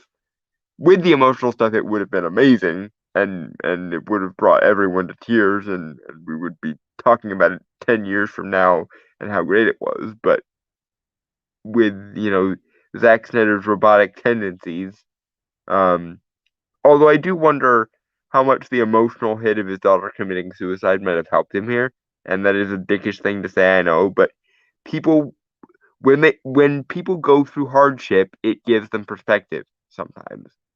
So maybe it would have been useful. And if so, then that's good because he was allowed to let something positive come out of a very, very tragic, awful thing.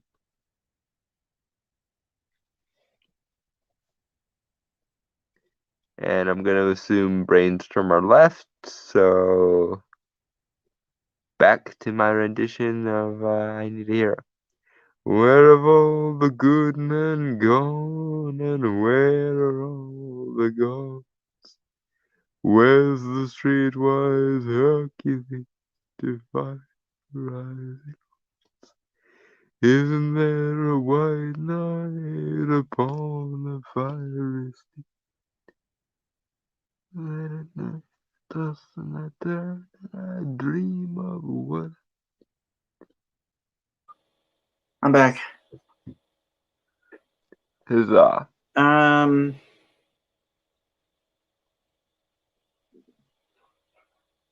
no, fuck. Thought I had some. Give me a sec. Take your time.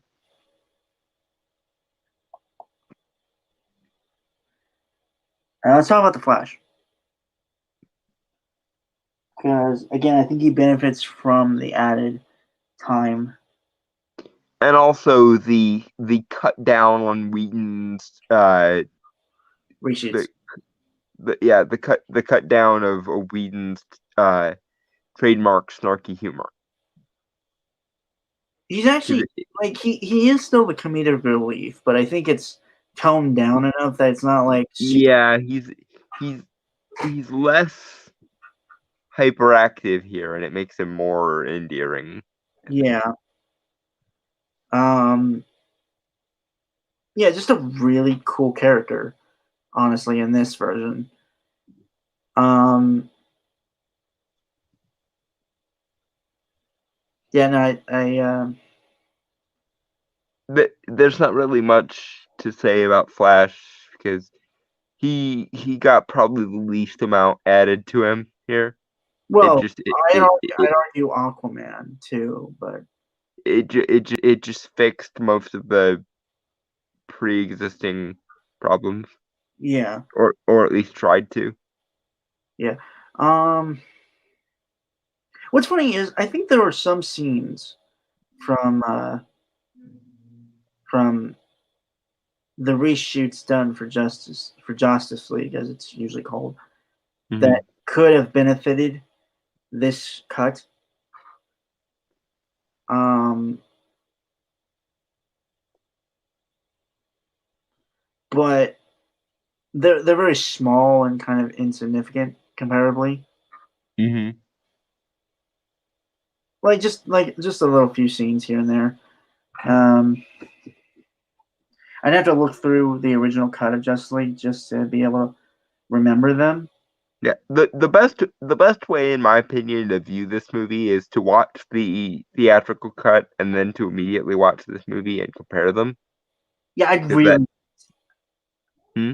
I don't know. Thinking of that, like it's just really stupid because you could clearly tell that it's very much a corporation movie with like the 2017 version. A very poorly handled corporation movie. So corporation movie. Well, okay, but not everything corporations do is terrible. I mean, they have to put more effort in to make shit work, but not everything corporations do is terrible. Hey, Don, What? shut up! There it is. I was waiting for some kind of reaction to that. Yeah. Yeah. I really. Well, I. The thing is, like, the Flash was given a pretty bigger role in like the final battle. Hmm. I don't know. Like, do you think we should spoil it or? Yeah. Okay. Where basically he runs back in time to stop the explosion of the mother boxes. Where basically he's kind of the one who saves the world by allowing Yeah. the Justice League to be revived and stuff, which is really cool. Um, it's like one of my favorite scenes. Plus, like the music and stuff. Like I've listened to that as I'm writing sometimes. Yeah. And speaking of the mother boxes were used so much better here. It's not even funny. Well, Um. I think the major thing is like they were given better context and Also, they helped out Cyborg and the Flash's character arc a lot better here. yeah. Plus, Um, they made it clear that Cyborg was born out of Mother Box technology, which helped yeah. things considerably. Fuck. I mean, the character who had the least bit of. Well, I think he was a cool character. And it's more in like the subtleties of Jason Momoa's acting and what's not said. You know, Aquaman. Hmm. He arguably he is one who hadn't gotten most development in this story. Hmm. Interesting. I said arguably, Hmm. but I liked him in this. Like he wasn't played for a fool or anything. I will say I do like the look Zach had for Atlantis or like Atlanteans more than Aquaman Yeah. because like you could see the clear influence of like Greco-Roman Yeah. architecture, structure, armor. Which makes sense given that Atlantis is very Greco-Roman in its nature. Yeah, or Greek mostly. Yeah. Um, with Aquaman's Atlantis, it was. I mean, like I don't mind the vibrancy and the color and the goofiness of it all, obviously.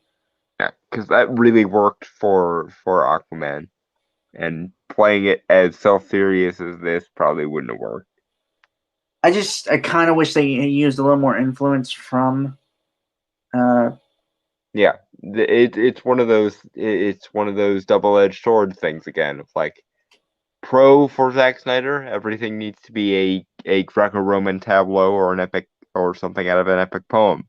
Con for Zack Snyder, everything needs to be a Greco-Roman tableau or an epic poem. Yeah, It is his blessing and his curse that he does. right. There's just more, like again, like for all these characters, well, mainly like the new ones, there's more added to their characters, which I like. Even if it's like it's not much, but it's there, like interactions, and I love the banter between like everyone as well. Like they feel like people instead of just um like just being forced together. Mm-hmm. And like there's chemistry there, and I like that. Like again, I would make the argument that one of the most important parts of like doing a superhero ensemble film is like the dynamics between like the cast of characters. Mm-hmm. Um, so it's just like that's that's just like my big thing. I do have some cons to bring up though. I'm sure you do too, Dalton. Mm-hmm. Um, this actually kind of relates to like one or two scenes, specifically the Wonder Woman uh, scene Mm-hmm. where the fight scene, right? Mm-hmm. She kills a guy. Yeah. Well, no, kills a couple guys actually. Yeah. Like she throws a guy so hard against a wall that there's a blood stain on it. Like you can see it for a brief second, Yeah. and then blows up a guy with her bracers or gauntlets. Mm-hmm. And then there's like this really weird, jarring scene to me. Like it's jarring to me. I don't know to you. Um, where like she kind of gives this hopeful inspiration to this little girl, where she says, you can be anything you want to be. And well, that's Wonder Woman. Like that is Wonder Woman. I understand that, but It seemed a little bit forced, the the nature of the girl power derp. no, not that. Not everything's social justice, dude. I was more speaking in terms of story.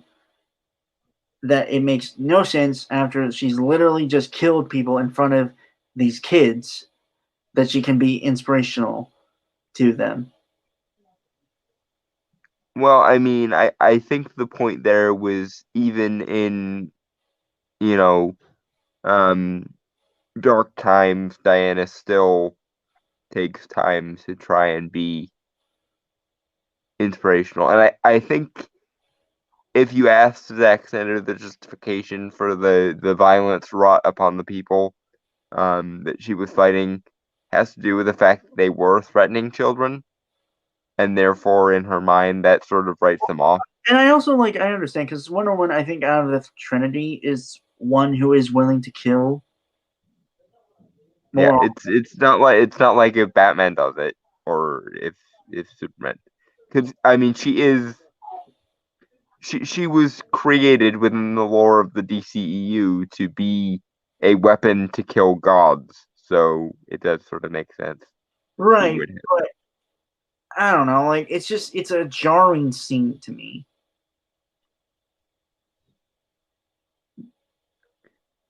have. It made me cringe a little bit, but it wasn't enough to pull me out of the movie necessarily. I just chalked it up to these people are threatening kids, and in Diana's mind, that might as well be the worst thing you could conceivably do. Right, fair.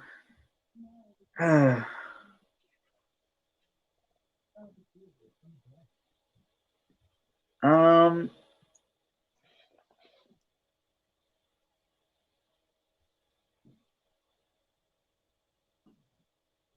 had other things, but never comes to mind. The, I mean, most of the rest of the movie is actually pretty fine to me. Yeah. There are some dialogue issues and some acting issues, but those are like nitpicks. Honestly, there's nothing Yep. really. Par for the course, basically, at this point. Yeah. Um. No real, nothing that really that. What's the word? Contradicts any of the logic set up in the movie. Again, like it actually is one of the more coherent Zack Snyder movies. Yep. Which again leads me to the conclusion that every one of his DC movies should have just been this long, and then we could have solved this. Yeah. Um.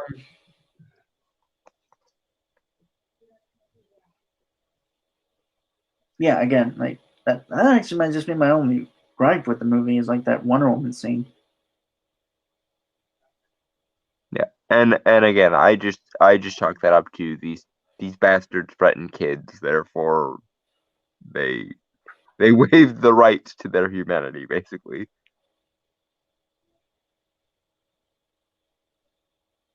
Or even just Diana did it by accident and she had shit to do, so she couldn't dwell on it. Right. Oh. Fuck. I had. Okay. Guess we should skip ahead to something I really kind of want to talk about Okay. in terms of this movie is the epilogue, specifically the nightmare scene. Yeah. Ben Affleck's Batman meeting with Jared Leto's Joker in a post-apocalyptic world. Yeah, a much better version of Jared Leto's Joker, by the way. Which just proves to me that and also like the dynamic between him and Batman or Bruce. Yeah. Which just makes me, I feel like kind of backs up my statements with like they're the actors chosen weren't bad. It was more like they were given shit. Yeah. And in Jared Leto's case, he was told to actualize a very shitty concept. Yeah. The whole fucking edgelord gangster bullshit version of Joker. Mm-hmm. But I just like Jared Leto in this one scene. Legitimately, I think, like in my opinion, Court basically did a whole course correct from Suicide Squad. That basically, I consider this to be like his true Joker. Yep. Unfortunately, it's a little bit too little too late because the Joker of this generation has been fully solidified as Joaquin Phoenix's Joker. Right. Sorry, Jared, but that's just the way the cookie crumbles. You should have been less of a dickhead about it. Okay, don't put the pettiness aside. I realize that's hard for you, but I'm just saying it's sad that if Jared Leto had a chance to actually be the Joker in Suicide Squad and they toned down the edgy gangster bullshit a little bit to make it more in line with this Joker, he might have had a decent chance at becoming this generation's Joker, but you know you can't put the Joaquin Phoenix's Joker genie back in the bottle, so too little too late. But at least you finally showed up to the party, Jared. You were late. You were horribly late, and now the party is basically over. But whatever. let it go. No.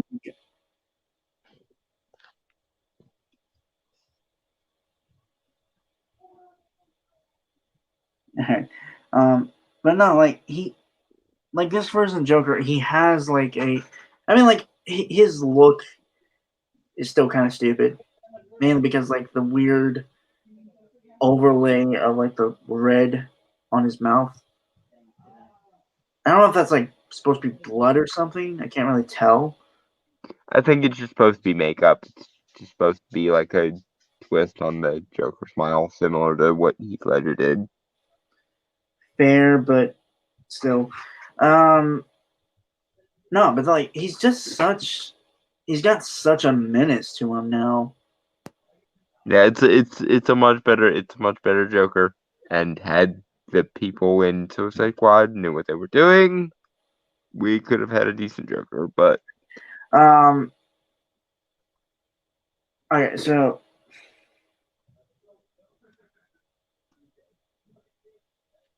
also like my favorite like quote from that Joker in terms of that scene is the truce with the card hmm where like he says like if he wants the truce broken, rip up the card and he'll be happy to discuss why you don't send a boy wonder to do a man's job. which, given the reference to fucking hell, Death in the Family, I actually think Zack Snyder said that it was Dick Grayson that died instead of Jason Todd. which honestly is more effective because Dick is the one that everyone cares about. Fuck No, off. no offense to Jason Todd, but you're not the Robin most people think of when they think of Robin. He's my Robin. He's my Red Hood. That's when you say Jason Todd to me, my mind immediately goes to Red Hood, not Robin. Well, Robin Red Hood, it's relative on the fact that I think there should be like a story where we get more of him as Robin. Yeah, probably.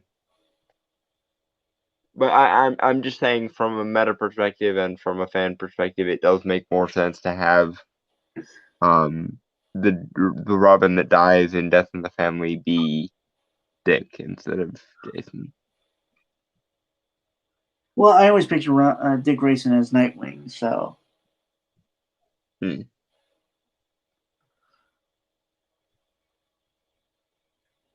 and I don't mind him as Nightwing, but for the sake of the plot, I think it's more it definitely punches a little bit harder to have it be Dick instead of Jason.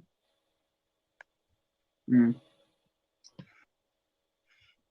Or at least I think it does to most fans of the characters. well, it honestly doesn't matter to me. But no, it's just like again, like you get a sense of history between them in just one scene. Yeah, and in that one scene alone, Joker did more damage to Batman or to anyone than he had the entirety of Suicide Squad. Yeah, And it didn't take the big grandiose gestures. All it took was one well placed, you know, hit below the belt, and it all was done. yeah. Um, I do want to get to something. Um,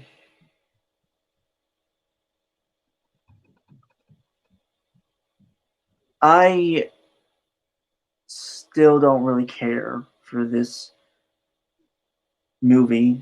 Again, like I said, I'm 50-50 on it. I can take it or leave it. But my main issue is again like the shaky foundation that it started with Man of Steel and like the kind of odd, stupid choices that were made in that, and it kind of continued to permeate The, through. the It, soul sucking, just dingy gray boredom, and the not getting Superman as a character, and not getting the mythos of comic books really at all. It's yeah. Thank you for summing up my thoughts, Don. There's a bit of sarcasm in there, obviously. Yeah. Um, but yeah, I don't. And like the things they say about Superman and stuff, I like he's a hero and a symbol of hope and stuff. I don't get that because we never really get to see it at all. And like Yeah, they, most of the time when we see, hmm? um, well, what I was gonna say you're was, you're you're cutting out a little bit, dude. Sorry, can you hear me I now? don't know if it's your internet or if it's mine, but Can you hear me you're now? cutting out. Yes. Okay. What I was gonna say was, I fuck, I forgot what I was gonna say. God damn it.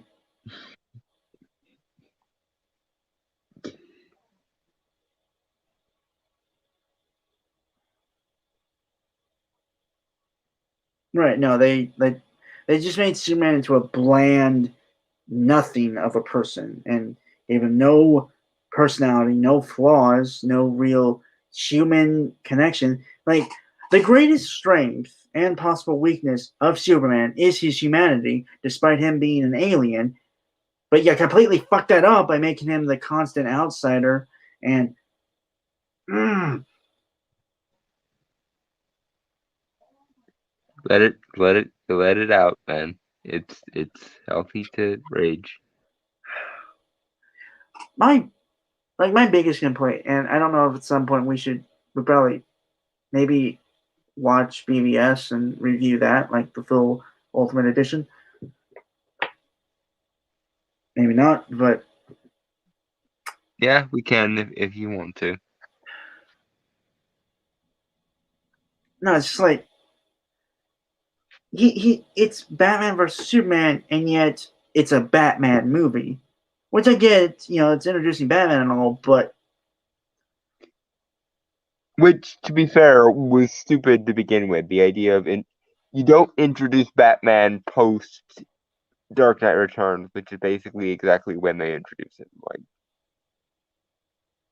we needed to see more context of who Batman was as a character to have actually, that I don't mind that. interaction make more. I don't mind that. I think honestly, the big issue for me is they didn't get his character, and don't get me started on the Martha thing.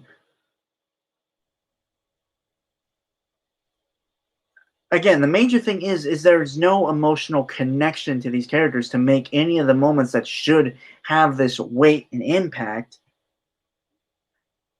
really Yeah. stick or work. Which is why I say I think it was a bad idea to start off with the Batman that's gone through the Dark Knight Returns already, because the most impactful moments in the Dark Knight Returns, and the moment that they cannot do if it's the first outing for that version of Batman, is is the scene where Batman gives Clark his dressing down, basically. The In all the years to come, in your most private moments, I want you to remember the one man who beat you speech, Like, where he basically rags on Superman for being the all shucks farm boy from Kansas who did everything mommy and daddy told him to do, and so on. I, That works because they have a connection, the two of them, but you can't do it here because there is no uh build like up. my I don't mind like Batman being more experienced and older than Superman. That honestly makes sense to me. Um, Mm-hmm. and I would argue that Frank Miller is wrong about both sides of Batman and Superman in terms of Well, Dark Returns. okay, but the thing is, and I'll defend him a little bit here because Batman and Superman are supposed to be the opposite sides of the same coin. No, no, That's no. That's not what I'm saying. I'm more saying that Batman would be the authoritarian tyrant, while Superman is more the man trying to fight for um, personal freedom and stuff like that. see, I can concede that to a point because some version of Batman might be like that, but the thing is, most versions of Batman that might be like that are, in my opinion, doing Batman wrong. I agree that Batman probably would be fighting for freedom, at least within the context of Gotham. I will agree with you, however, that it doesn't really make sense for Superman to sell out so easily to what amounts to an authoritarian power. Whether it's the American one or not, I foresee in such a situation you'd get something more along the lines of a Captain America Winter Soldier thing of like he begins to learn the difference between the people of America and America itself, um, and the government thereof kind of situation. Um, Well, but I this is a whole different discussion for a different time, but to me, it makes sense. Back to the topic at hand is the thing I don't like. One of my favorite scenes from BVS is obviously like the opening, minus the mhm, Wayne's getting shot. again, That was implied. Um, is like the destruction of Metropolis, and like that's solid motivation yeah, for Batman. I get that. Personally, I would have had it be like Alfred or Lucius who dies to have him be that to yeah, justify the more. someone of weight to Batman instead of just any random Wayne Enterprise. But I think the implication there was Batman is the kind of person who cares about all of his employees Right, to an right. No, extent, I'm not, and I'm not that's good and all. But like it, it being somebody like Alfred or Lucius, I wouldn't have gone with Alfred because I like the dynamic um between Jeremy Irons, Alfred, and Batfleck, but right, right. Honestly, someone of relative importance to Bruce more than just an employee. right. Like maybe Selena Kyle dies in that crash. Eh, I mean, yeah, but yeah, someone like yeah, he cares about the big picture as well. But I think to have that personal motivation adds Yeah, more credence to why he wants to kill Superman. especially with how personally motivated Batman is as a character. Like, I mean, not to evoke the tired old "my parents are dead" meme, but let's be real. One does not simply don a bat suit and go and beat up criminals if one is entirely within a healthy and non-biased frame of mind. Now, do we? Right. Um. Fuck. What was? God damn it! I had something, but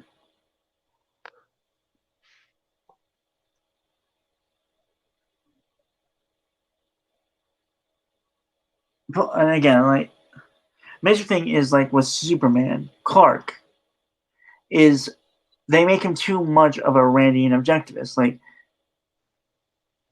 you know, help people not because you have these powers and you kind of have to, or more like you want to help them, not that you have to. But Yeah, the human angle rather than just basically Nietzsche's Ubermensch bullshit. that's not Superman though, Yeah, and that pisses me off. And yeah. He could easily have been a Nietzschean Ubermensch if he wanted to, but the world would be much worse off if he tried to be, which like, was kind of the whole point of alternate universes where like what if Superman was raised by the Soviet Union or what if Superman was raised by the Nazis? That whole shtick is emphasizing the philosophical difference between a Superman as we have him and a Superman that was encouraged by what amounts to actual fascist ideology to view himself as above and better than everyone. It's the difference between Superman and Homelander or Superman and Brightburn. you're not get me started on those. I hate those so much. But okay, again, and like there's a scene that bugs me with the whole Ma Kent and Clark. You know, like you don't owe this world a damn thing. Yeah. Well, just yeah. That bugs me on so many levels. Like, Between that and John Kent, maybe in relation to should I just let them all die, that does not bode well for Superman's moral compass. right at some point, I really got to re-edit those films. Like, legitimately. Yeah. Another time I tried to re-edit Justice League, God, that was so fucking dumb. Be a lot easier now with the proper version. Yeah.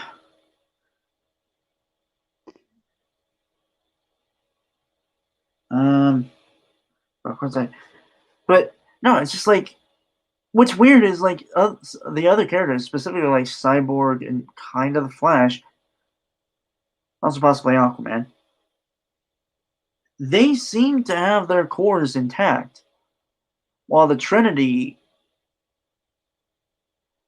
I mean, you can make the argument for Wonder Woman and possibly Batman. Yeah, but the problem is Superman is born out of a framework that requires a certain level of idealism and a certain level of classical heroism, and Zack Snyder's philosophies just don't lend themselves to that. So Superman has to be this one-dimensional force of nature because he can't map a human scale onto Superman. It doesn't make sense to him in his in his bastardized version of Randian objectivism, which I stress is not anything resembling the actual version of Randian objectivism. Um, but in his edgy edgelord 90s goth framework that he has, or 90s punk framework that he has, he can't understand why a person with Superman power would do the things that Superman does, and so he has to turn him into a one-dimensional cardboard cutout. What's funny is and Don can attest to this. And I've said this many times on stream. I've written as I've gotten older, because when I was growing up, Batman was kind of my favorite character, mainly because he was the one I was most exposed to, obviously. Mm-hmm. And he was he's like, I wouldn't say he's my favorite character out of like superheroes, but I still like him. I see like the more issues he is though. Mm-hmm. But as I've gotten older, I kind of feel I kind of like Superman more, and not a single version of Superman, but more like the and not like the original, but more like the what's the word the classic Superman, I guess would be best said. You know, The ideal of Superman. ideal Superman. Thank you, Dalton. And again, Dalton can attest to this. I've written many, and because I like I'm a big fan of Superman, I've written many different versions of that archetype. To the point that he was trying to get me to guess what a character he wrote was like, and my response was literally just, with you, it's either a Superman analog or a Spider-Man analog. And his response was, you got it in one, it's a Superman analog. And Yeah. we both just laughed because that's Also, you could agree that I mean, like, I don't mind people taking up different ideas of Superman. I've done that so many times. And again, Don can attest to this. mm-hmm. It's main again, like the main issue is trying to keep that core of the character. Yeah.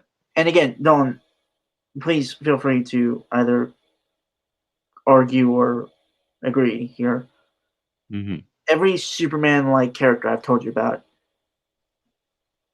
and be honest, none are truly the same as one another, right?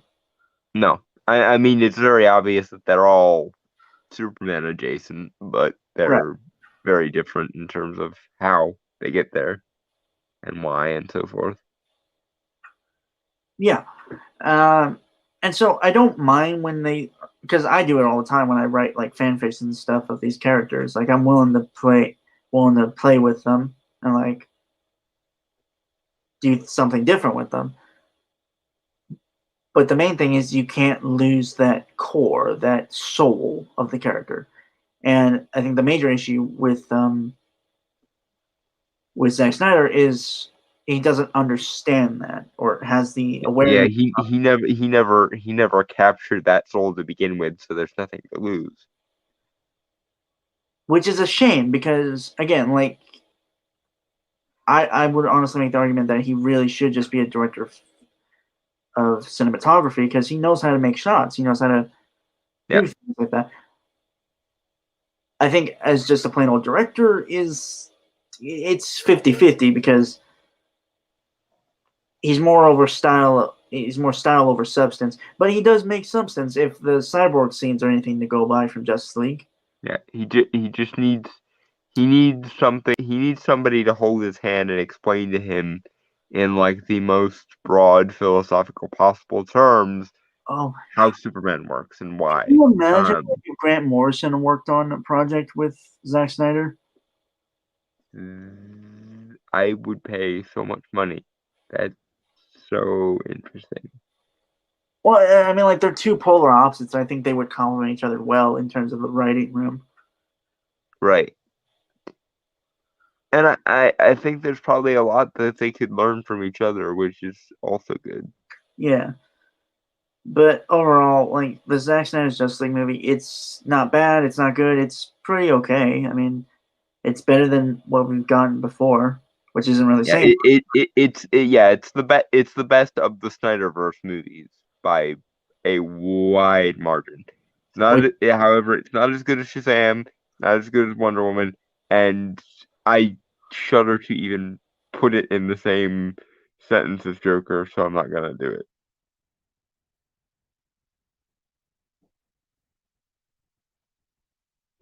I can feel the silent judgment of he brought up Joker again. Oh my god. I am so sorry. I meant to close the image and I accidentally pressed leave studio. Oof. Yeah, so like it's not like Justice League. It's not good or bad. It's just it's an okay film. Like if it came out originally, I think.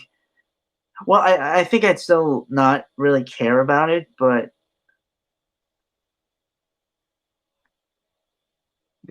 I and like I said, I think I liked this better than Brainstormer did, which is odd because that's not usually how this works. I think it's good. I think it would have been better had each and every Snyderverse movie been allowed to be this free and do its own thing. Also, if nothing else, could they at uh, least if they could have at least told Man of Steel in chronological order instead of doing the flashback, flash forward bullshit. you gotta let Um, it go, man. hmm? Let that go, man. You just went on for 20 minutes about how fucked, about how fucked Man of Steel was. I'm entitled to my one Well, snide honestly, remark I'd of argue it's kind of a non-issue.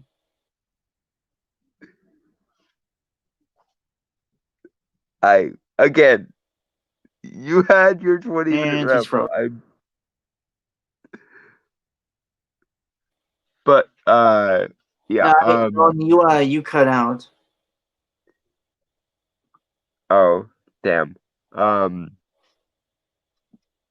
but yeah, what I was saying was had each and every Snyderverse movie been allowed to be this free and somebody maybe held his hand and told them to be less pretentious with Man of Steel, I think we'd be in a lot better place. But this, as it stands, I think this is a pretty decent way of capping off the Snyderverse. And if they do end up continuing it with HBO Max or whatever, I'm actually more interested to see what that turns into without the studio meddling, Yeah, I than I don't was want. I'm previously. hoping. I'm hoping they at least let Ben Affleck do his movie as well. Yeah.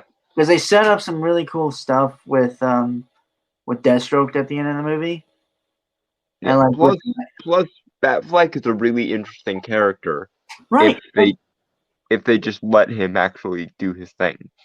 yeah, like if he's yeah, like if he's given proper material to work with, like he wasn't like the writing in BVS was still shit, but I think he was kind of one of the better written characters in there, even though like he was made stupid towards the end. Hmm. And yeah, I just Ben Affleck is a great actor in those scenes in BVS. Like you feel like he's been through war because he has been essentially for 20 Yeah. years. Yeah, this is a Batman who has seen it all, done it all, and been there and kicked the proverbial ass.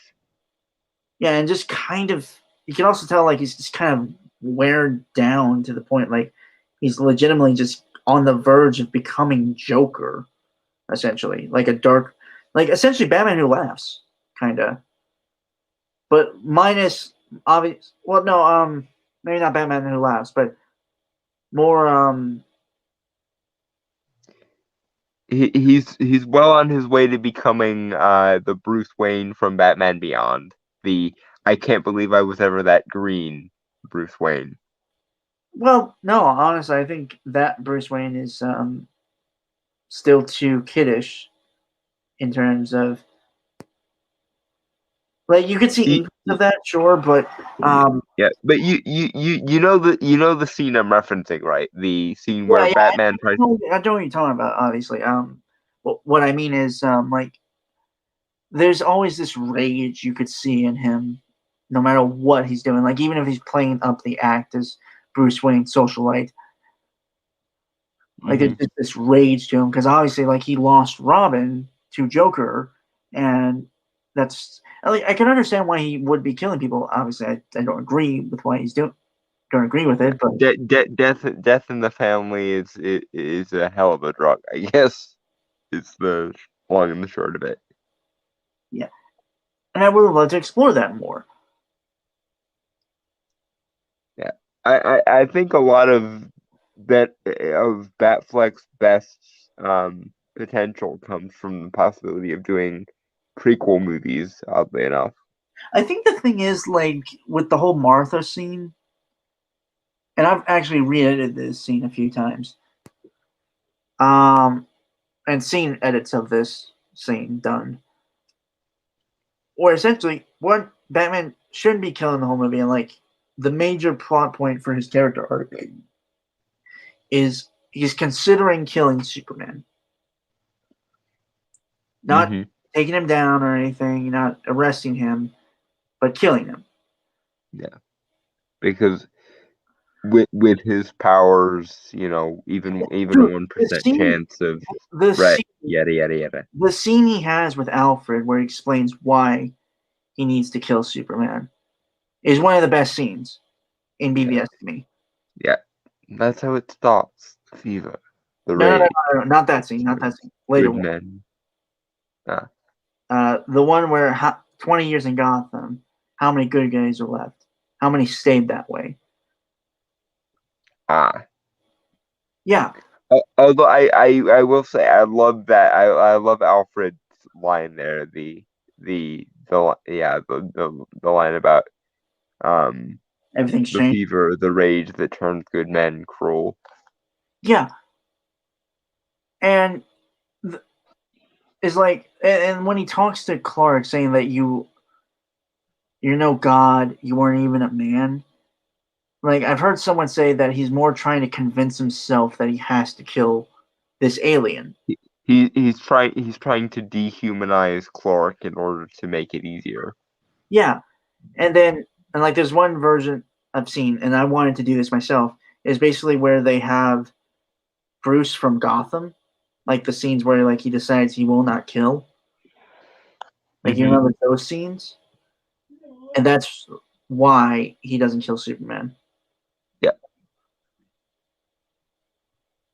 I mean, you can add the whole shooting of the Wayne's thing, but more like the zoom in of the gun and stuff, Mm-hmm. and like the whole "I will not kill." Like it makes sense for that. Like he sticks to his morals of the fact that how can he take a life of this man? Even it's just like even if he is bad, like he's Batman, he can't kill a criminal, even if he wants to. Like he's never killed a Joker, and Yeah. he thinks about killing him almost every day. Yeah. The famous line of how many good people have I murdered because I let you live? Oh, but no, like there's like the actors and these characters have potential. It's just more of the people who are writing this that need to work on. Mm-hmm. But anyway, we had another topic, but I think we ate up most of our time to possibly cover that with the half an hour side tangent about the meta implications of superheroes and storytelling with Superman and Batman. I swear it wasn't intentional. No, I know. It's just I'm not surprised and I'm not upset. It was a natural continuation of the Um, conversation. So yeah, like I'm sure. Yeah, it's a pretty long article, folks. I will not lie. It might take us a while, yeah, or so yeah, we'll start covering it at least next week, and it probably might be a two-parter or even possibly a three-parter, depending I'm on. thinking a month, or like a month or a half, something like that. I It's I don't 70 I don't minutes know. I'm long, dude. I'm not I'm not sure. I'm not sure it'll be that much. But then again, who It's knows? 70 minutes long for a And read. given how much of that we'll probably need to stop to correct or stop to examine that. Yeah. So yeah, a month and a half. I'm calling it. I will make a bet right here, right now. I'm not betting. I Good, I because I don't I know. don't have enough. I don't have enough to lose. I don't know what I'd bet anyway. So a month and a half. I'm calling it, if or at least a month. Yeah. The I told you so rights will be yours if we go that far. Yeah. All right. So yeah, folks, we are gonna call it because I also kind of have to try and get onto an actual fucking sleep schedule. Sleep is important. Yeah. Yeah. So with that, folks, I want to say goodbye, adios, aloha, auf Wiedersehen, sayonara, peace, cheers, and Shalom. Remember character archetypes and fuck off.